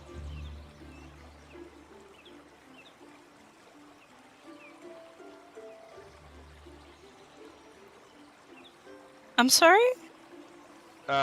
It's your, if you attack from there, the bear gets a +2 armor class bonus because you're shooting from the corner of a wall. Well, let me move into the open and then shoot. Yeah, that would be good. And you can also, if you want to be back here, I think that would. I'd be okay with saying it, even though it technically isn't, but definitely not from where you were. But it's All big right. enough. It's big enough that you can hit it from there, where you're not completely out in the open. Thank you. Mm. Okay, All right, go I'm for it. gonna roll. You knock an arrow in your crossbow and close your eyes and aim and apologize to yourself as you release the trigger. It's not an arrow, it's a bolt, because it's a crossbow. Same thing. Same thing. They're slightly different. Yeah. I got an 8, so maybe if I miss, my hands are so shaky from the thought. An 8 total would miss. So you aim and you fire your bolt, and it sticks into the rock above it, and a rock clatters down and bonks it on the head, dealing no damage. Like any of us believe that wasn't intentional, that you just happened to miss. Yep. If there was no like visible rolls or whatever, it'd be like, wow, that's sus. All right. So the rock bonks the bear on the head, doesn't damage it, but it does kind of startle it a little bit, and it makes a growling noise and starts to have like a guttural roar that's kind of building up. Oh. And Very well. the bears, the babies go, and they start kind of squeaking and moving around, hearing that there's noise and stuff happening. And they heard that there was noise in that hallway, so they start kind of shuffling over towards your mama and away from that little hallway. Oh. And that's as far as they move. And then it's Vanya's turn. And she'll move up into the room, and she sees that you guys are super hesitating. She saw Erevan tried to shoot, and so he's trying to distract and begeese. So she's going to, unless one of you would like to choose her action. Well, I think, there's no light in this room, is there? No. Um, She's waiting for something to happen, but she can cast Sacred Flame, or she can prepare Sacred Flame if she's able to see it, if she thinks you might draw your weapon, which she kind of thinks you will. yeah, But if that's you right. if you don't, then there's not going to be any fight, so...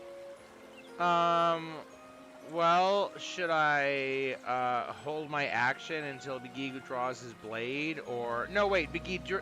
Yeah, he drew his blade when he did blade singing. So I mean, is that cool? He's lit up now. Yeah, 20 feet, so out to here. Does it affect how if they would have attacked him or whatever? What do you mean? I mean, because on my turn is when I had to pull my sword out, right? Yeah, you cast Minor Illusion, you do your thing, and then you draw your sword. So yeah, and you're not invisible anymore. I guess I just didn't really think about it. So I guess what I should do is at the end of like Begee's turn, he can draw his sword, and then he's gonna move just close enough so that the light from his sword illuminates, so 40 feet. So yeah, he should be able to get it from there, right? Because it's 40 feet, including dim light. It's 20. It's 20 and 20. Yeah, so... Right. Yeah, so 40 So feet Vanya would away. have dim light, Yeah, and the dark vision people would have full light. Yeah, and dim light for Sacred Flame is fine because you just have to be able to see it. Well, Yeah. wait a minute. Flame like radiant send... Oh yeah, it does say that you can see. So I don't need a lot of light. Dim light is okay. I get no penalty.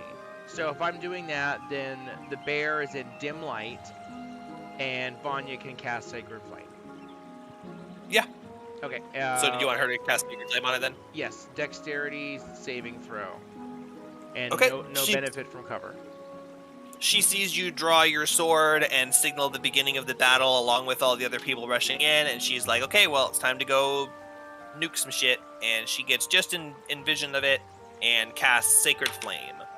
And a radiant bolt of energy appears above the creature and builds up above it and lights up the room with a bright flash as the bolt sparks down to the ground and envelops its body in radiant light. And it hits it, and it affects it, but it doesn't seem to have any effect. Its fur isn't singed. There's no smoke. There's no damage or anything like that. The fuck? What is it, like a hologram? Okay. Forced ghosts. Okay. So Vanya shrugs and she's like, I don't know what to tell you guys. Pretty sure that thing hit. Well, about to find out. It's the bear's turn. I'm gonna roll damage anyway. Oh yeah, go ahead and roll damage. Sorry, yeah, roll damage for me. Thanks. Sorry. 5. Wait, All do right, I 5 do I add damage my modifier? No. No. Okay, Bullshit. 5 damage. Got it, Cantrips okay. should add the modifier. Like melee weapons add modifier. It's bullshit. Yeah, I don't know why, honestly. I know you get multiple I don't know. I don't know what the logic was behind that. I guess they got other effects that weapons don't, like they've got the little other bonuses that you either get the bonus damage or you get the other little effects. Well, I mean, to be fair, casters used to not get anything, and it was literally crossbow. like, the crossbow and daggers, and spells were only slots. So it's like, okay, we can't just make them equivalent to ranged melee characters, because that's kind of bullshit. So, yeah, I guess I can see that. That's their one penalty, but also they have other special effects. So the bear starts to walk forward. Now that it has this light, you see its eyes are milky white, but it's still able to. It's locking eyes with you. It's looking at you guys, and it rears up on its hind legs, and it stands like its hair brushes the top of this room. It's super tall as it stands. And it charges forward at Zoe with its tongue lolling out of its mouth and its teeth baring at you. And it plunges into Zoe and slams into her, knocking her back against the wall. If you'd make a strength saving throw. That's how shove works, right? I think so. Pretty sure it doesn't matter how other people play it. It's your game. It's a contested check. So you can make an athletics or a dexterity or an acrobatics check. Whichever one's higher. Yeah, it's strength versus, and defender chooses dex or strength. 22. All right, so it charges forward and slams its full body into you, and your feet slide back a little bit, but you hold your position as it slams into you. And as it slams into you and you're kind of readjusting yourself, it brings up a terrifying claw with each claw is like 3 or 4 inches long, and they're just disgusting and dirty and covered in muck and dirt, and it brings a claw down on you.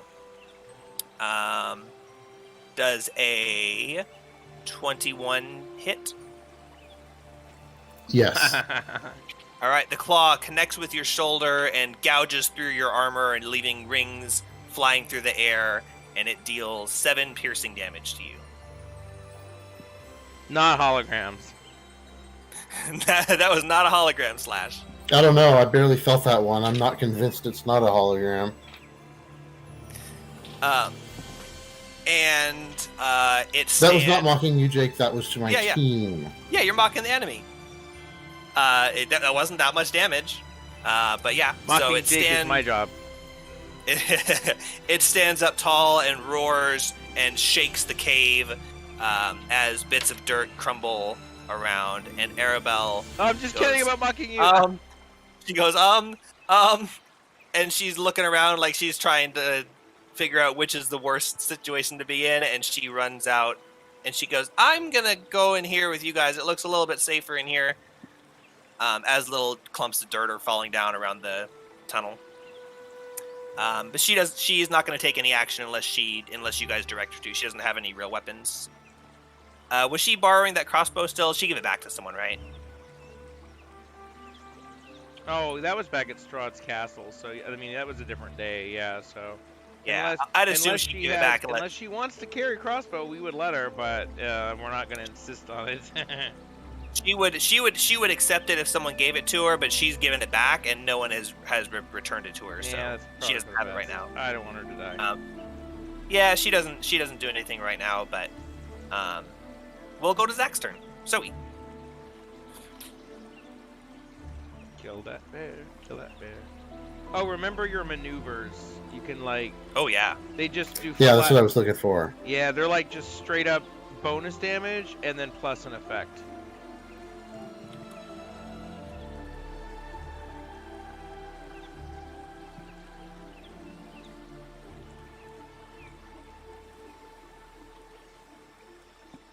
I wish I had rolled higher than the bear because I could have ran into the room, yelled that, and then thrown my sword at it. Oh, it's been so long since you threw a sword. Okay, I'm going to go ahead and attack it with Menacing Strike. All right. So I believe you attack and then you add some extra damage, and if it hits, it does something special. Yes. All right, so attack.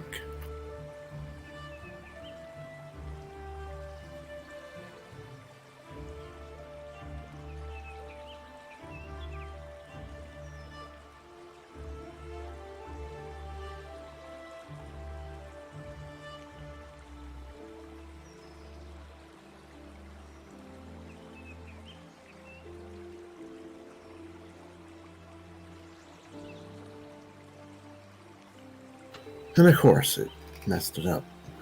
Hold on.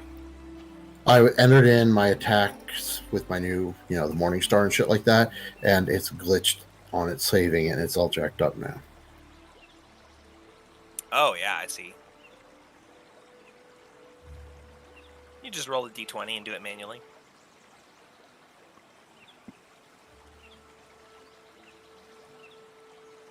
Like the crit. So the trap. 24 hit. Yeah, that'll hit.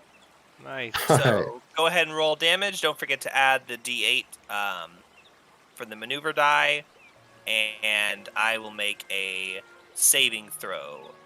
See, I was trying to look it up. So it is just an extra D8.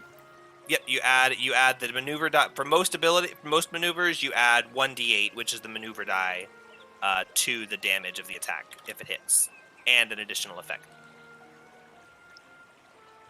And So I'm going to be rolling 2D8. Yes, if your Morning Star is a d8, which I believe it Yep, is. it is. Yep, so it'll be 1d8 for the Morning Star, 1d8 for the effect, plus your strength modifier. And Yeah, that was I'm only gonna your first attack. I'm going to have to go in and fix all of my abilities again. I don't know what Yeah. happened. 12 bludgeoning. Okay. And it fails its save, so it is frightened of you until the end of your next turn. You said 12 Sweet. bludgeoning? Yep, 12 bludgeoning. And now my offhand. Okay. And that one is still a short sword because Nick forgot that he bought my offhand weapon for me but didn't tell my character. So it's just been in his inventory for the past 6 sessions. Precisely. Fucking asshole. That Anyways. He'll toss it to you during the battle on his next turn. He'd be like, "Hey, look at this war pick I found." Here. 16 to hit. All right, that will hit.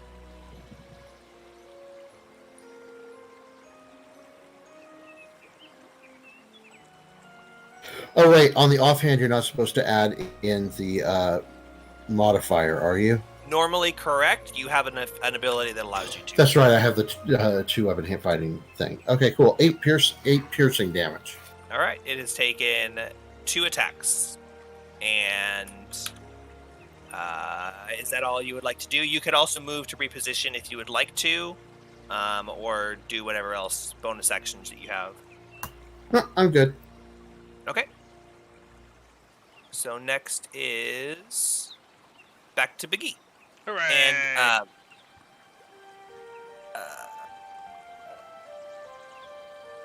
yeah, go ahead. Big let's see, spell or blade thing. Ooh, I know what I'm gonna do. So I got this new spell called Mirror Image. And it's an action. You know, it's too bad I used Minor Illusion to make a scary sound instead of Mirror Image. But that's what Biggie's gonna do. So Biggie's gonna cast Mirror Image on himself. It's lasts for 1 minute. Uses verbal and somatic components. So Biggie gestures the magical hand wigglies and says the magic words. 3 illusory duplicates of yourself appear in your space until the spell ends. You don't have to read the whole spell. But I want to tell everyone. Fine. Read the first paragraph. I'm not gonna read the mechanics, but okay. Yeah, the first paragraph. Until the spell ends, the duplicates move with you and mimic your actions, shifting position so it's impossible to track which image is real. And it makes it harder to hit me, and that's fucking awesome. So you must all imagine 4 Biggies, so it's 3 additional Biggies. So there's Biggie, and there's 3 other Biggies, and they're all like overlapping on each other. The smell would be overwhelming. but only one of them's real. The other ones are holograms, and that's what Biggie is doing now. He's like, oh, can't see me, can't see me. He does the John Cena thing, and that's a level 2 spell slot. A Biggie has no more level 2 spell slots currently available, and he is hard to see. He's hard to hit. Can't hit me. Oh, and he should probably like reposition himself. I think he's gonna run up here so that he's flanking the bear, and it gets opportunities if it tries to flee away. So he's just gonna run up and engage the bear with his dong sword drawn. All right. You raise your dong sword high and ready to strike the bear, which is also standing on its hind legs. Get you, bear. Biggie looks and sounds very similar to the bear, including the furriness. You guys have to. There's 5 Biggies in the room right now. You guys have to roll to see which one. Seeing double, 5 Biggies. Erevan, it's your turn.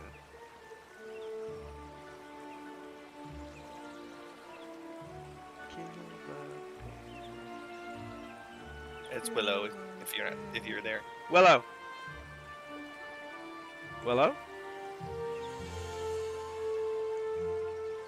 There's no way that they fell Oh, asleep. hey, Hi. no.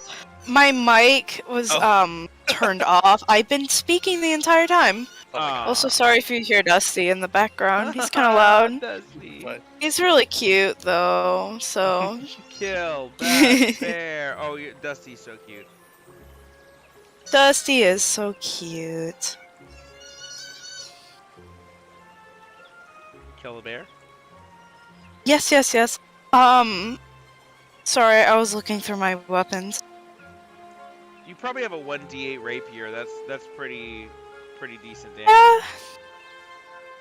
I have a silvered rapier and a silver dagger. So, rapier time. I would like to stab the mother bear with my rapier and looking away, sadly. I guess Darabin really likes bears, man. Oh, you close your eyes because you're so sad, and that gives you... No. No, you're like, No. you look and aim and stab, but then as you're stabbing, you look away. So you've already aimed and you already fired. You're just looking away as it happens.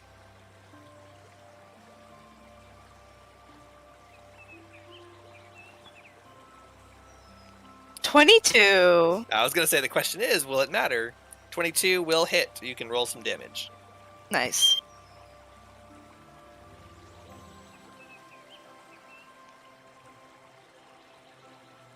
Ooh. 11 damage. 11 damage. Wow, okay, that was like the highest. That was like the highest I can roll. Considering I'm so sad, killing them. I will remind you, you also have a thing that I would regret giving it to you, but I'm reminding you to use it now, so it's like, you can cast Vicious Mockery as a bonus action. But you have to block the mama bear that you just stabbed with the rapier.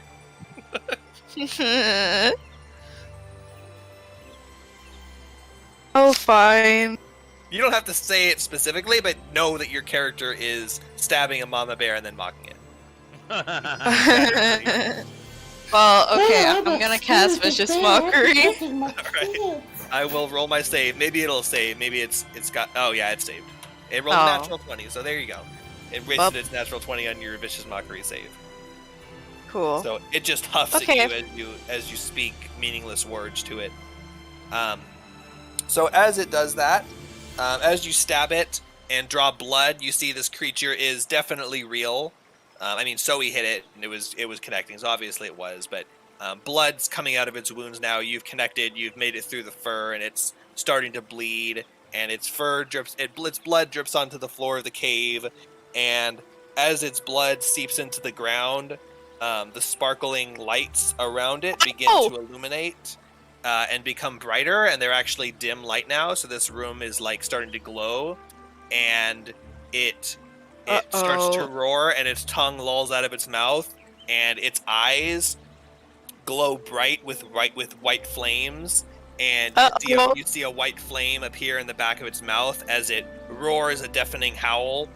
And half of the tunnel behind you guys collapses. So it roars, shuddering the cave as the tunnel that Arabelle just ran out of just crumbles into pieces. You can't really see if there's a clear path through still, but it's not entirely caved in. And its body is surrounded in an aura of faint light, and its bear cubs start whining at it, going, and it's their turn. And this first bear cub walks up to its mama and opens its mouth, and its eyes glow white as a beam of white light funnels from its mouth to the mama bear and surrounds it in light. This is an anime thing. This is from an anime, right? Which causes wounds to close up and sins over as the life force of the baby drops and it falls to the ground. Holy shit! Well, that's dark. I like it. Lucky bear. That's what Begee says. And the mama bear roars in anger as it readies another attack. But it's Vanya's turn next. Oh my god, Begee was right to go for the cubs. Mm-hmm. You were actually right about that. Okay. What spells? She has another level 3. Oh my god. Oh, I'm gonna do this just to be a dick to Jake. Okay. Flaming Sphere. It's one of her domain spells. Her last level 2 slot. Let's look up Flaming Sphere. I hope you're looking for what icon you're gonna use. A 5-foot diameter sphere appears where you choose within 50 feet. Yep. It can... any creature that ends its turn within 5 feet of the sphere, so anywhere around it, takes 2d6 fire damage on a failed save or half damage. And as a bonus action, which could be part of the spell's casting, because it's not casting a spell itself, you can move the sphere and ram it into a creature, causing it to make a saving throw. So you would cast a spell as an action, and as a bonus action, you can slam it into a creature. Then on that creature's next turn, they'll take damage at the end of its turn. So you can slam it into it, or it has to end its turn next to it willingly. All right, so that means I can actually summon it and then have it just ram into someone as an initial attack. Yeah.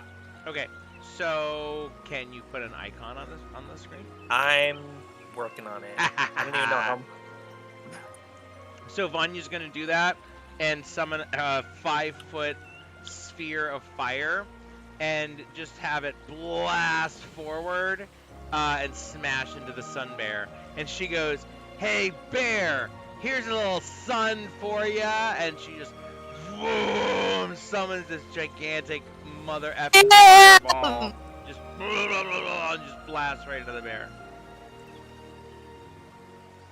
Vanya's a light cleric. Yeah. Not today. Today's just a little dark.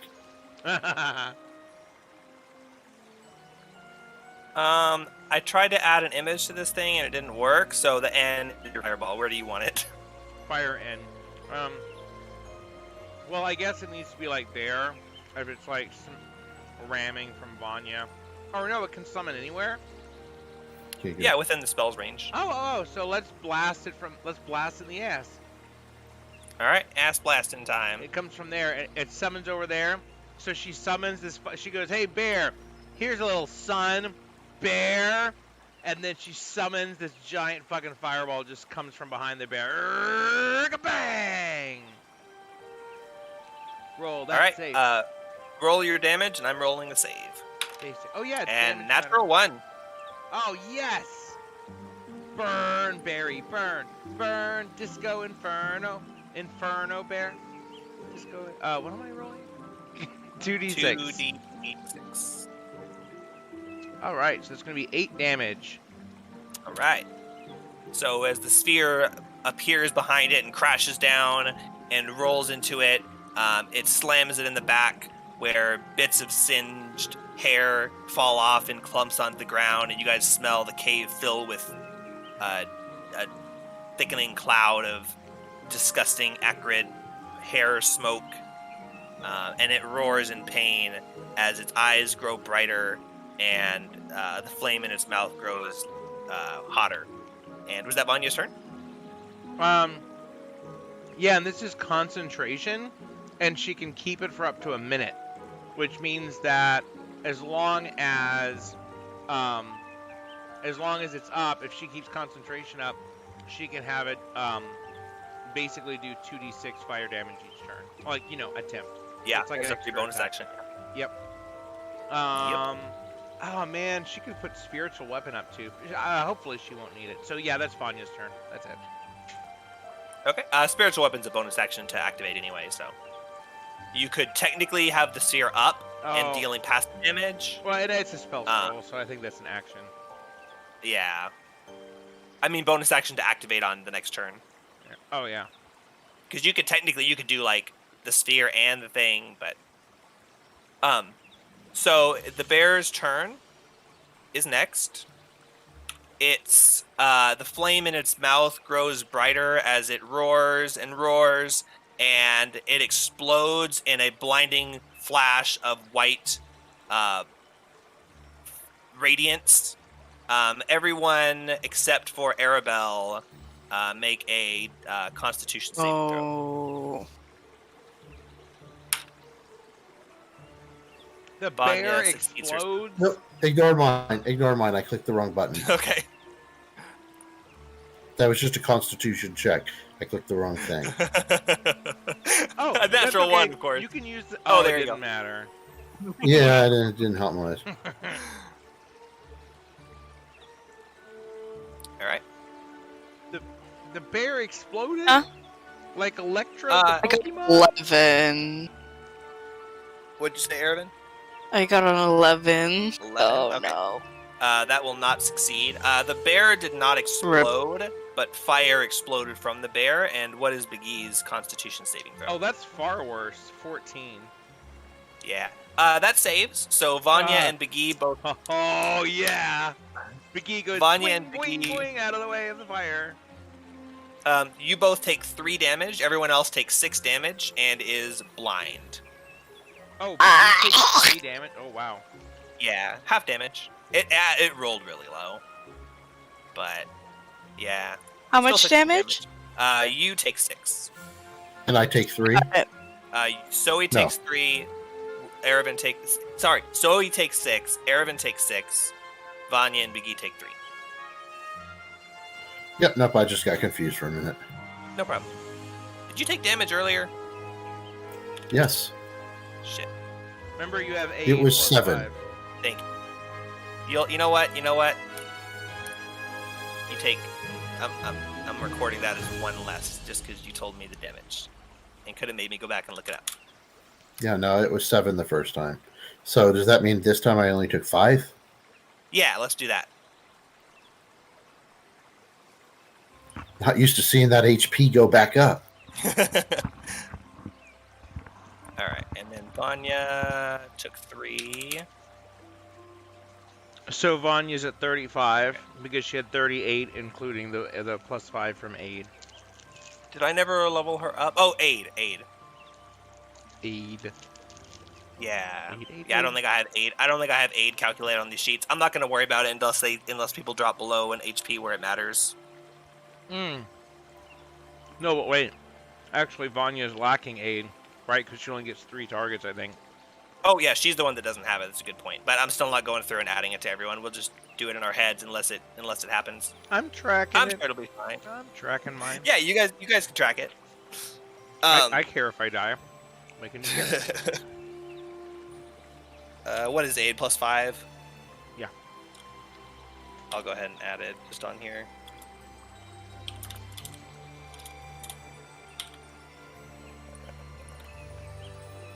Okay. So it roars and blasts the room in radiant light, dealing some damage. Zoe and Erebin, you are both blinded.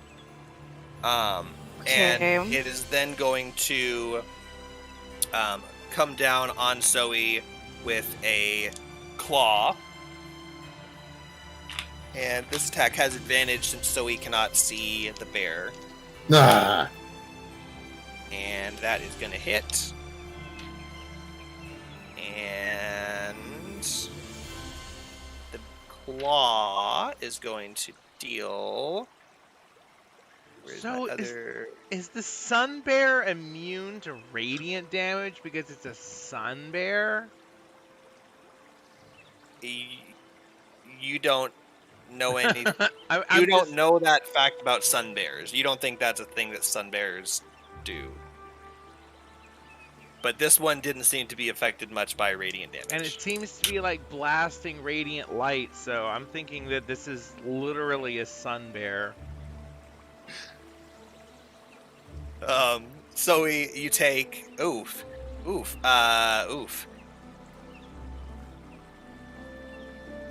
13 damage. Okay. So 20. And then it is going to chomp into Erebin, who is in its way. Oh no, you know what? It actually had disadvantage on that attack, which was counteracted by the blind, but its second dice it wouldn't have hit without advantage, so that's a miss. We're gonna call that one a whiff. You used your Zoe used their little maneuver thing that it makes the bear frightened. And Hey. it has disadvantage because it's frightened Zoe, so yeah, counteracted the blind.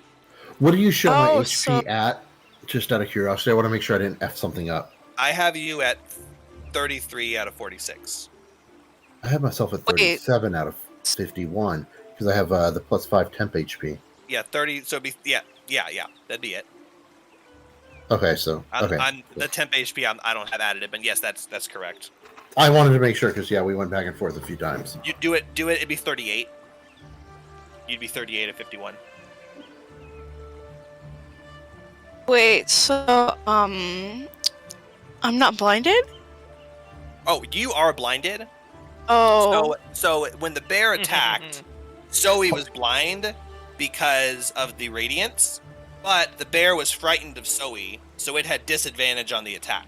So I rolled it with advantage, but I should have rolled it with even because it counteracts. But Okay. one of the rolls missed and one of them hit, so I'm giving the benefit of the doubt, and I'm just gonna say the one. I'm basically doing disadvantage, just because I already rolled the 2 dice and it was my mistake. So I just I canceled that attack. I said never mind. And when it attacks you, it is also going to be flat because you cannot see it, but it's frightened of Zoe and it can see Zoe. So as long as the source of its fear is in view, it has disadvantage, which is counteracted by the fact that it's blind, but that you're blind. But it's rolling to attack you. It's rolling to bite you, and it scratches Zoe with its right arm, and as it misses Zoe, it rears down to bite you, but it's kind of an awkward angle, and it chomps its maw inches from your face, and its tongue slaps you in the face, but it doesn't deal any damage. But you got a big slobbery wet mark on your face now. Was not a lick. It was not a lick. Gross. And that is its turn then. Just a bunch of whiffs because of you guys' abilities. And next is going to be Arabelle, who, as the room crumbles down behind her, she yipes and runs past Vanya and runs into the room with the bears, back into the corner, and hides back here. She's like, it's better in here than back there.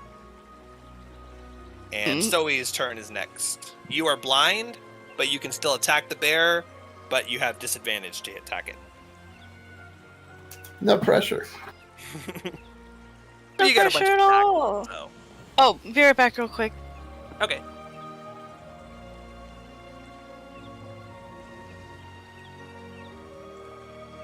I'm going to attack it, obviously. All right.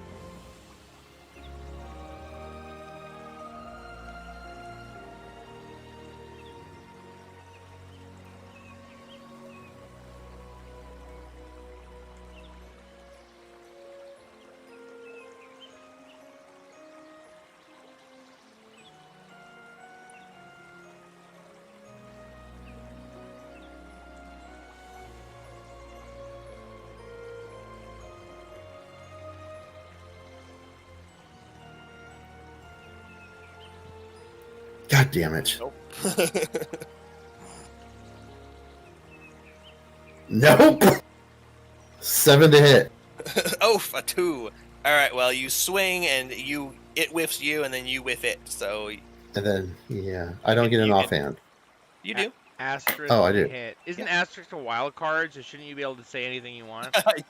No, it's how many lands you have, and he doesn't have any lands. It had nothing to do with me accidentally clicking off of my character, like I do every game.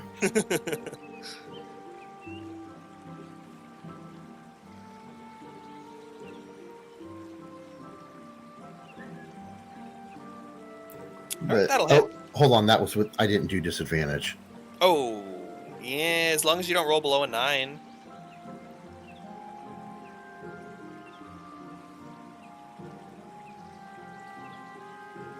I'm gonna roll another d20. And then, Yeah. All right. yeah, no, that was worse.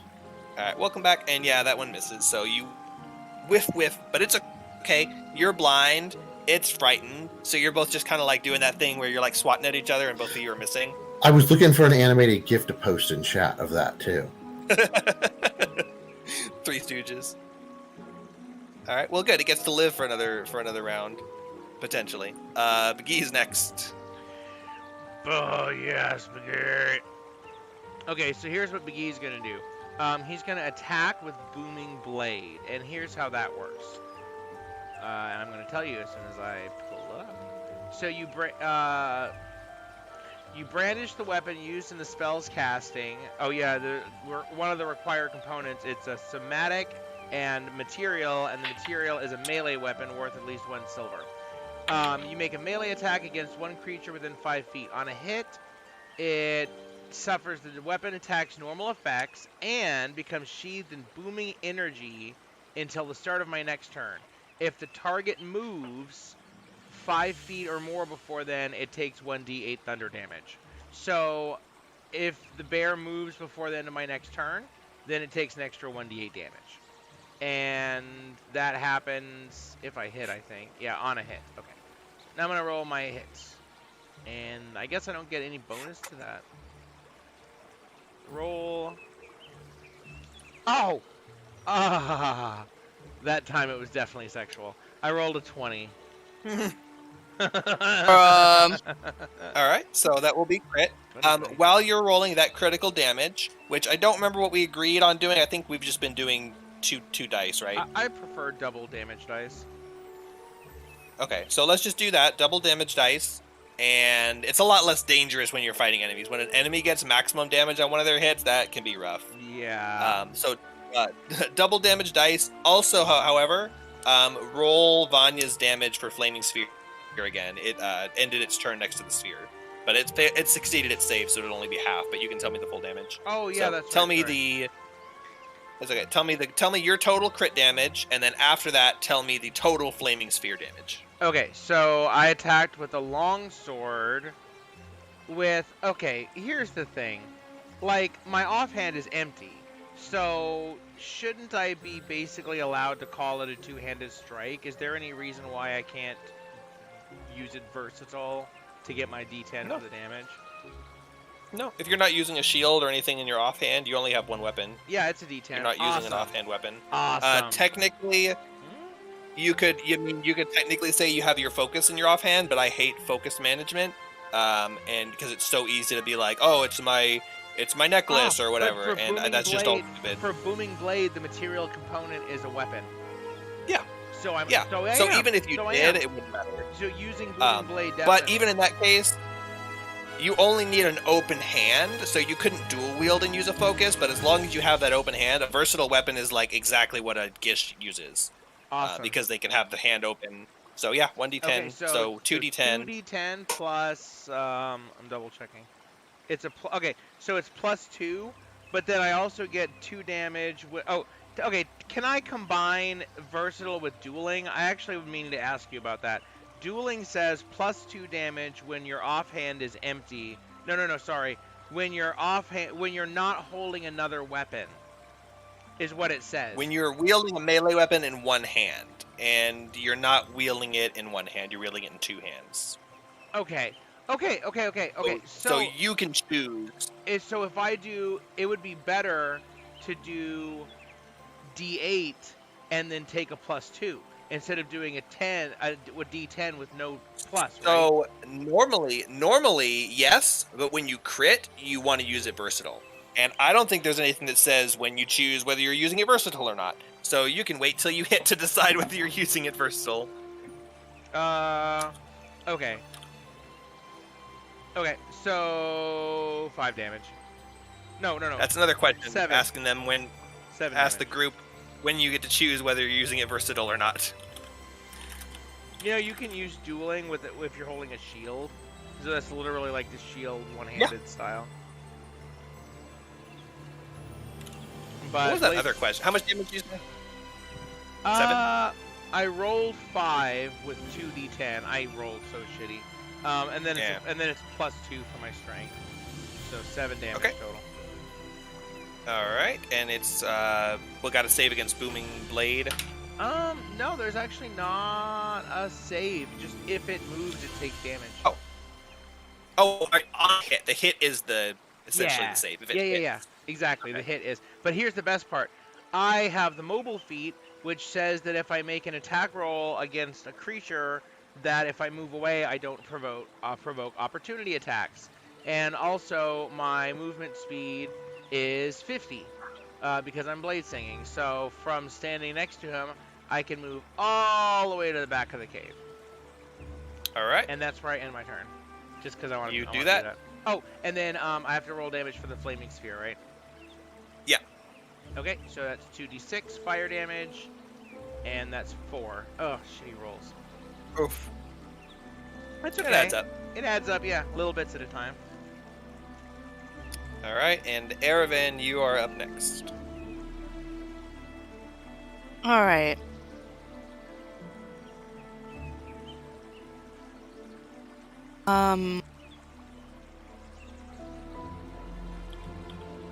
If I try to stab them, that's disadvantage, right? Because I'm still blinded?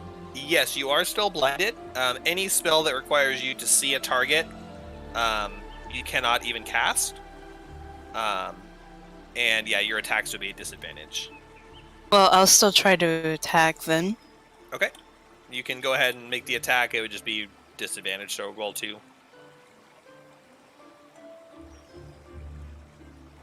Oh. 20 and a 9. 1. 9. That is a miss. You stab your rapier blindly and with the air. You do feel your sight coming back to you, though, as did Zoe at the end of her turn. So you can see now. And you see as you miss it. But you can't cast Vicious Mockery on it because that requires you to see it, and you couldn't. So you could do something else if you'd like to with your bonus action if you had anything you needed to do, but not Vicious Mockery.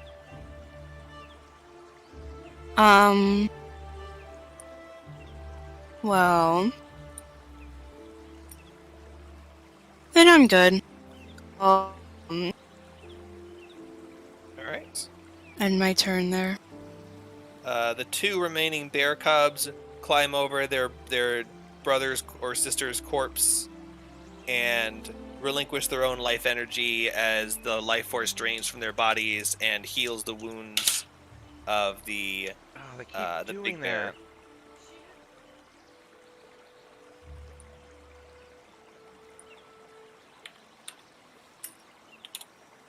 All right, and their lifeless bodies slump to the ground,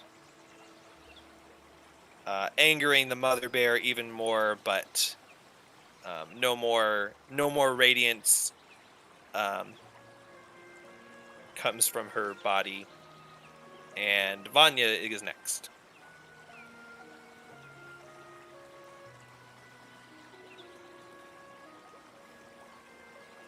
That'd be you, Nick.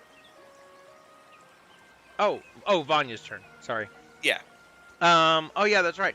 Okay, so she is gonna use her bonus action to have this flaming sphere make an attack. That's basically how it works, right? Yeah. That doesn't count as a spell. You can cast another spell too if you wanted to. Yeah, I can just ram it into it. It doesn't say it has to move a certain degree. So basically, I'm going to have it attack, so dexterity saving throw, DC 14. Alright. It failed. Awesome. Give me some full damage. So it's going to be 2d6. Oh yeah, it gets damage either way. Okay, 2d6 damage, that's 5. Not bad. Alright. Okay, now... shit. I'm not gonna do calm emotion because there's some demonic shit here. All the babies be dying. This is messed up. I have a second level spell slot. I can't. Wait. No. I used that one for flaming sphere, didn't I? Am I out? Oh yeah. Yeah, you've been casting spells. What was my calm emotions on the same day? God. Yeah, that was earlier. Oh, that's right. Well, that's okay. So level 1, I've got fairy fire. Do we need to be able to hit these things easier? Hold on. So let's see. Fairy fire. Fairy fire. Okay, so if I cast fairy fire, it makes a 20-foot cube, and creatures shed dim light, and we have advantage against them. And they can't benefit from being invisible. Are we having any trouble seeing these things, like light-wise? Only when I'm blind. Well, that's not. The blindness wore off, right? Yes. Okay, so that's one thing that I could do, but that's not going to do any damage. I got Burning Hands. Burning Hands is good damage. You just blast them with fire. Burning Hands. Let's see.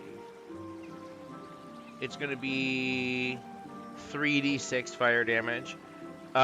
She can cast Bless and give us a boost, but that's better at the beginning of a battle. Oh yeah, that's it. What do you guys think? Burning Hands? Fairy Fire? Give everyone advantage? I'll do Fairy Yeah. Fire. I'll do Fairy Fire and give Yeah. everyone advantage. So can you draw a 20-foot cube? So fairy fire doesn't. It lingers, but it doesn't. Its area doesn't linger. It affects the creatures in the area and then the area. So there's no need to put it on the map because even if the creature moves out of it, it's still affected. Oh, really? Yeah, there are situations where it'd be good to know where exactly it is, Oh. but in this situation, not really. The Any bear cub's creature corpse is low. in the area when the spell is cast are outlined in light. If they have to do a dexterity saving throw. Same DC 14. I think. Oh yeah, Um, natural 20. So the light scatters around it as if being spread around by a Oh. prism. Wasted slot. That's okay. She's got... Wasted a natural 20. That's 2 crits I could have gotten at you guys. Oh, that's a good way to look at it. I guess that's all she's gonna do, and she attacked with her sphere already, so that's her turn. Okay. It is the bear's turn again. And Bear turn. Bear's turn. it's not frightened anymore. It doesn't want to move away because it'll get opportunity attacks. It can't move through the enemy's square, so really it has to attack either Zoe or Erevan. You've both been pelting it pretty good. I'm just gonna roll randomly and choose randomly. No, you know what? You know what? It's got 2 attacks. It's going to flip it around this time. It's going to claw Erevan and bite Zoe. Realize last time it didn't work very well. Now it's going to try and reverse it. So Erevan, that is going to be a 22 to hit. That hits. Zoe, yours is a 12 to hit. No. Erevan, you take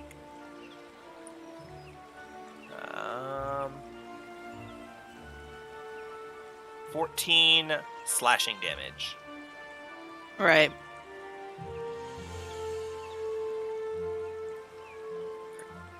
Minus 14. That's 11. Huh?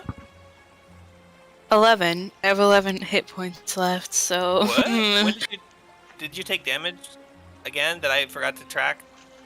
Did I? Did it? I think it missed the bite on you, didn't it? Yeah, but...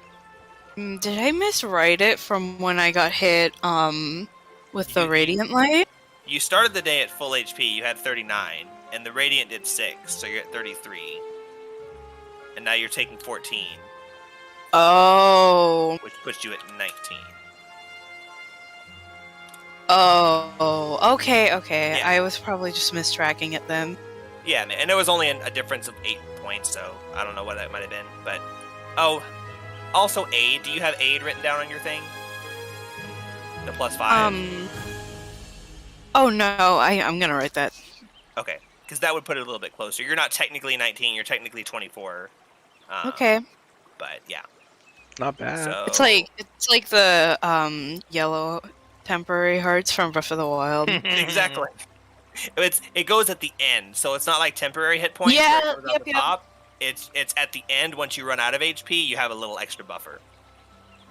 Kind of, but I mean, it really is a front. But anyway, yep. So it claws you and chomps at Zoe, misses Zoe, but it gonks you in the head. And Arabelle's turn, and she picks up a rock and says, "Stop hurting my friend, you big meanie!" and hurls a rock at it, and misses. It hits one of the corpses and bounces off of it. It hits the corpse, bounces off the corpse into the flaming sphere, and goes whoosh. She kind of like does that thing where she like clenches her jaw, like, "Hey, wasn't me." And Zoe, is your turn. I will attack again. All right. You should use another maneuver because I think you have a bunch of those dice, and I'm sure you're going to be recovering soon. So might as well just do it for extra damage. Yeah, they come back on a short rest. You got 3 more. You have to hit though, but I think that's probably. Well, I also took precision attacks, so. So, okay, I'm going to attack with Menacing Strike again. I'm going to throw in the precision if I get a low roll. Oh, yeah, you can do that, can't you? Yeah, go ahead. Yeah. Yeah, you attack, and then after you attack, you can decide whether to use precision attack. And then you can't use Menacing Strike if you use precision attack, but if you hit normally, then you can use Menacing attack. So, yeah. All right, do I have to declare the precision hit before you say hit or miss? Before or after making the attack, but before any effects of the attack are applied. So I don't think I tell you whether it hits. Whether it hits would be the effect.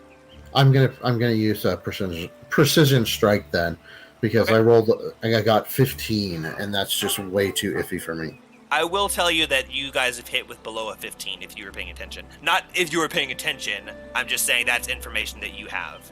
So I will tell you that would hit. Okay, so I don't expect you to track every single attack in AC, but you technically could have.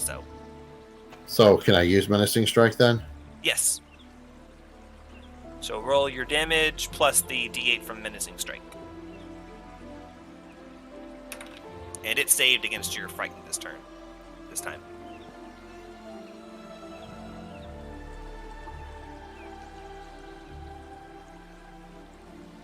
$10 damage. All right. Offhand. Yep, go for it.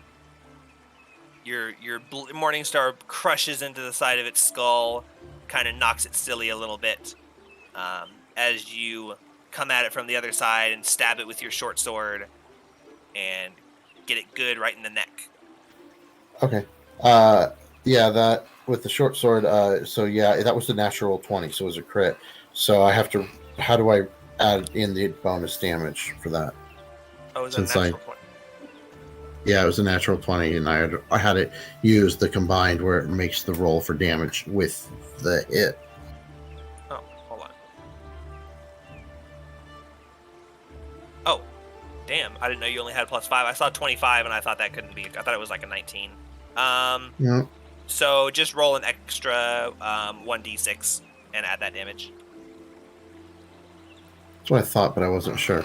Okay, Yeah. so 9 damage total for the second hit. All right, so you rolled a 5 on that second d6. Yeah, I rolled a 5. Okay. All right, Biggie, it is your turn. This bear has stab wounds covering its body and blunt force trauma to the head, and it is in a rage, a flurry of claws and teeth. Okay, so since Begee's got the range, even though his sword is strong, it didn't take the bait to run away.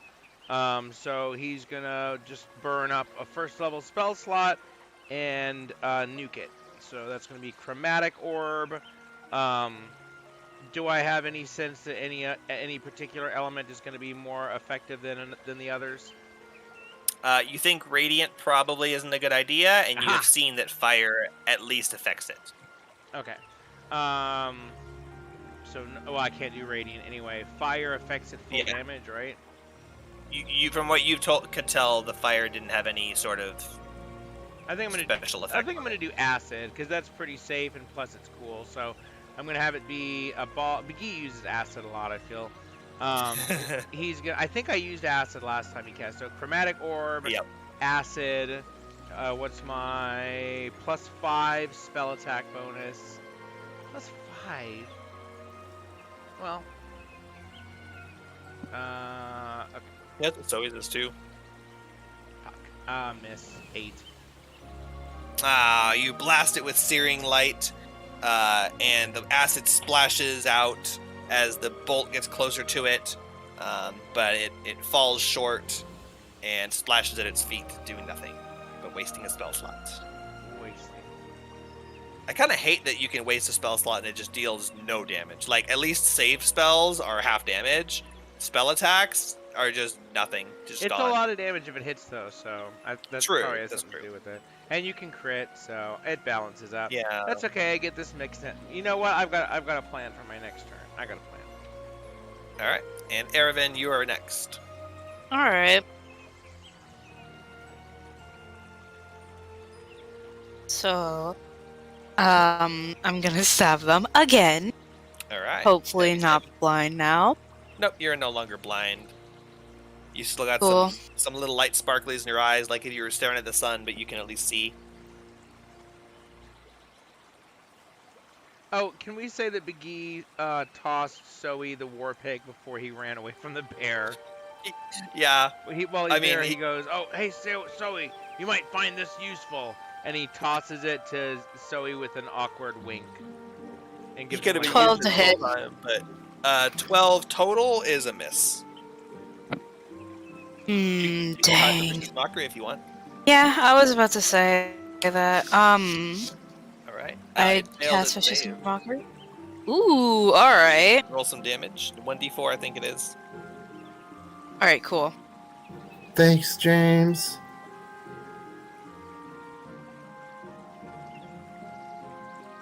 Three. Alright. Wait. Huh? Oh, never mind. 3? Yeah. Okay. I thought I read it wrong at first, Oh. but no, it was right. Oh, yeah, those can be weird sometimes. You stab at it and miss, and then you insult it with some magical words that normally wouldn't seem that insulting, but magically they invade the bear's. Doo-doo fart. Yeah, they invade the primitive mind of the bear, and it reels in psychic pain as it drops to all fours and roars and moans, and then slumps to the ground, and a little wisp of light comes out of its mouth and fades into the air. Whoa. And all the lights in the room go out, the little sparkles on the ground. Just like my hopes Whoa. and dreams. Whoa. It was a barrier of Wasn't light. it? Okay. Well, And Vanya's flaming sphere singes the corpses of the four bears. oh. As it's just Hooray! there. Yay! Now that we're basically out of initiative order, I guess. Yep. I want to go see. I want to go see if that barrier of light is still there. Yeah, because I really need to wrap up. But I gotta see after all this bear bullshit if the barrier is gone, and maybe like maybe just glimpse what's beyond. So yeah, let's. So Big E's like, I agree, and he charges over down that hall to go check out the barrier. So, you would say that the anticipation is killing you. You can't bear it. It's unbearable. It's unbearable. You're barely staying awake. But damn it. I guess you better just grin and bear it. It's the same word. It's the same word in all of these jokes. Something And most of the right, time, similar meaning. something right to bear arms. Bear. Ooh. Big E lifts the corpse of the bear's arm and says, right to bear arms. the flaming sphere that singed its body burns you as the molten hair touches your arms. Who's walking down the hallway first? It's 5 feet. You guys were like Definitely pushing to Big E. get in front. Oh, well, unless So Arabin really wants to fight for it.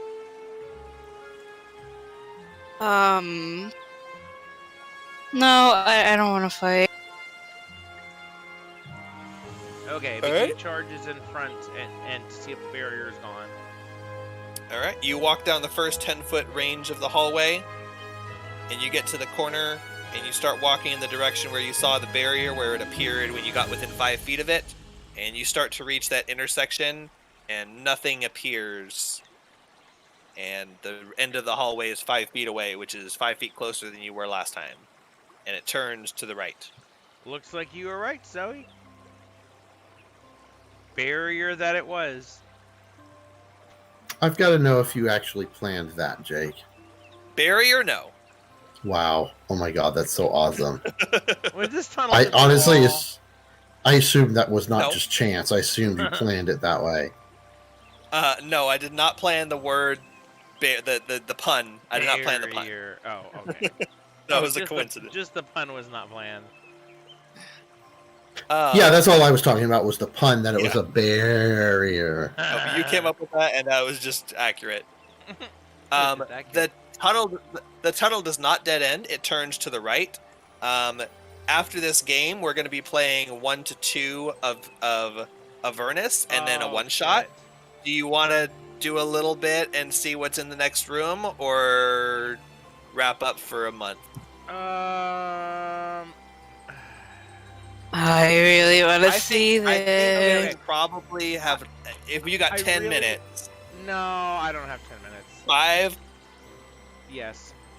I can run. We can wrap through it real quick and get to a stopping point. It's not like anyone's going to retain the information they get anyway. Okay. Yeah, right. Yeah, we'll just go. I'll just get. stream.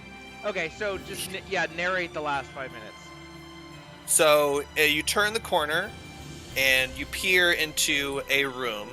And as you get further past the wall, where the wall was, you start to feel warm and calm inside. And as you turn the corner, you see an open room. It's about 20 feet by 30 feet. And in the center of the room is a bright mote of light floating in the center of the room. And you may have reservations about entering the room. Of course, you're nervous what it could be. You're trying to like strategize, but you feel completely at ease and safe and comfortable in the presence of whatever this being of light is. But you still have control of yourself. So would you like to approach it? Absolutely, and I think that's going to Of be Big E. course. I think he's going to So be just the arms stuck out, walking forward.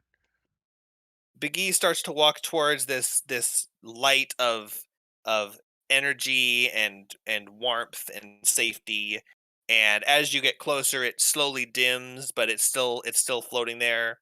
And the room is bathed in a bright white light. Not immediately, it already was.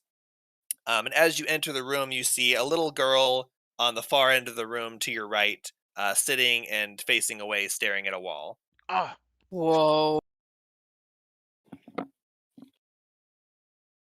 hey, little girl, are you okay? Uh, the mode of light pulses and then dims and floats down a little bit, and the girl shakes her head and stands up as if she's coming out of a trance, and she turns around and smiles and she says, "Oh, hello. Have you come to play with me?" Uh, this girl a ghost or something? Can I tell if this is like look the girl we're looking for, or this, or if it's like a ghost haunting this cave situation? You only had a vague description, but she doesn't look like she's from around Barovia, and she does look like a commoner would look in Faerun. Her Biggie, description vaguely matches the missing girl. Biggie says, "Come on, we gotta get you out of here. It's not safe. Your parents sent us to come find you. We're here to save you." She looks at you funny and she says, "Of course it's safe in here. The light's protecting us." The But light, I no, mean, she says, "Have you really found a way to get back to my parents? How did you know? How did you know that I was missing? okay, Who number are one you?" is we gotta get you out of this place because this is not safe. And we'll tell you the story, but the lights are sent by the bad man. His name is Strahd, and they are trying to trick you to take you away. So please, you must come with us, and then we will help you find your parents and take you to a safe place. Make a persuasion check. Could it be a performance check? Every time. Actually, one time you did let me do performance because it Yeah, mattered. -1. if it's appropriate. Oh, fuck. I rolled a 1 and I have a -1. So that's 0 Oh, persuasion. 0. She just shakes her head and laughs at you, and Aravan, help. she says he didn't come from uh, the bad man. She says he's here to protect us. He took me in and made sure I was safe from the bad people. She says he's keeping me safe in this cave here until my parents come to rescue me. um, well, Besides okay, okay. besides charisma checks, you've also got your magic songs, but I was about to yeah, say go for that, it. but I forgot what they were called. Yeah, you can try The normal magic check songs, first before yeah. you magically enchant her. We get her out one way or another. If neither one of those work, cast sleep and we carry her out. All right. Um, I'd like to try to convince her that Strahd's a bad person. He's manipulating you. Make a persuasion check. All right.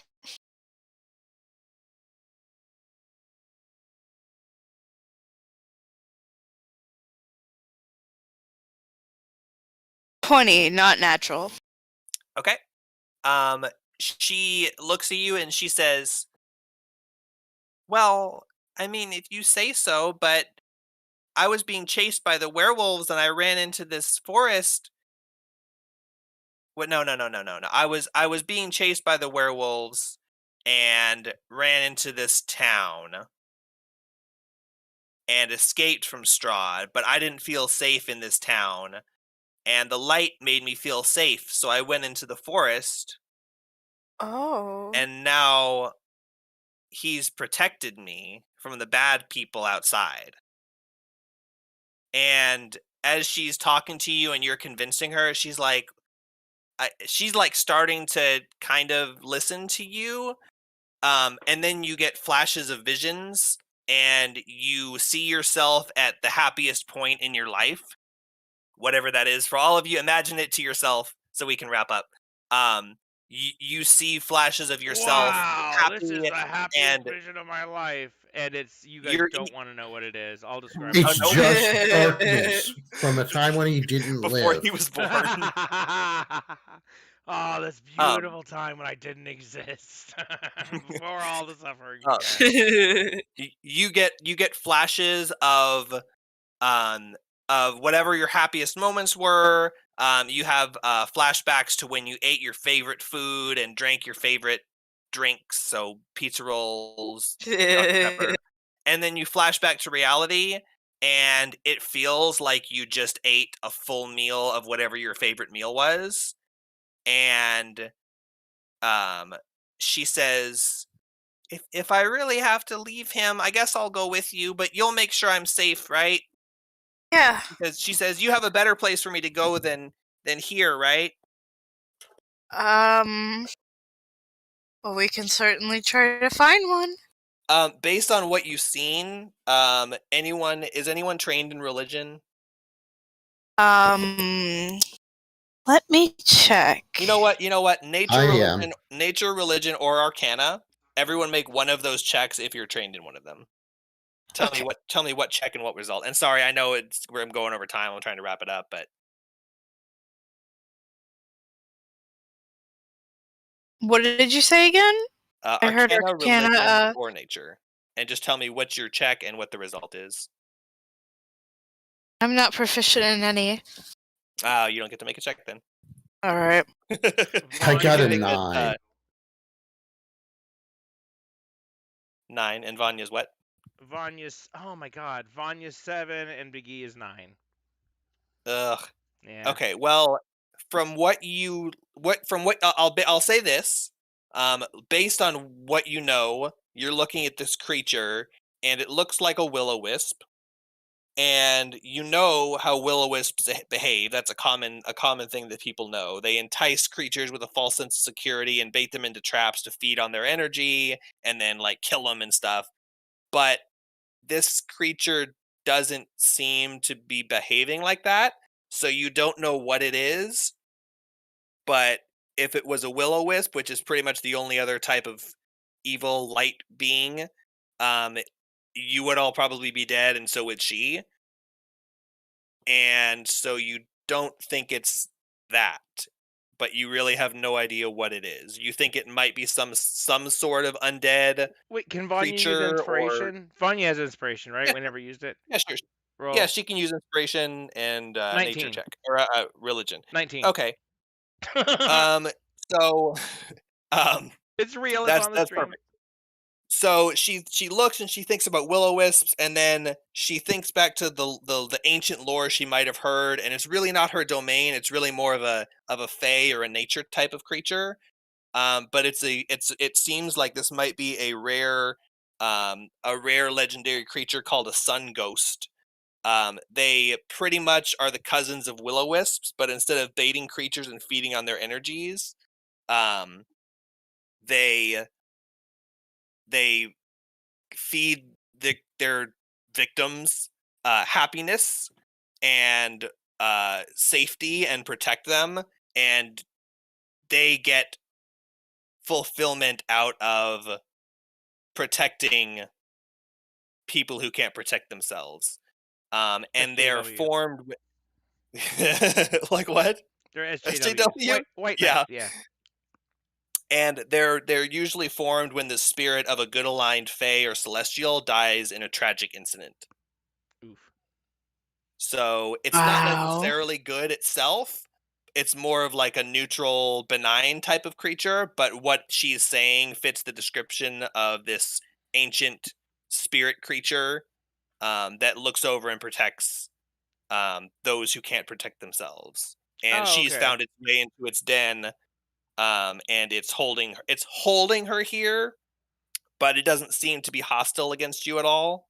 It may not be that way if you try to take her, but it doesn't seem like it's hurting her, or Okay, and it doesn't seem like she wants to leave. so it's like she got lost, and this thing enticed her here, and it is protecting her. It wants to legitimately protect her, but it wants to protect her forever. So what we need to think about doing is maybe persuading this thing that we're going to keep her safe. If we can trick it that we're going to keep her safe and be good for her, then maybe it'll just let us go. And if not, then it'll be a horrible battle.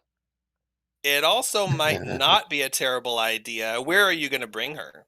Back to the Church? orphanage in the town with the crazy guy, the crazy ringleader Oh, guy, no. We're gonna and take her to Kresk, the good church. the church with the mystic. Oh, so okay, so on the road through Barovia, and hope that the church of Kresk is safer.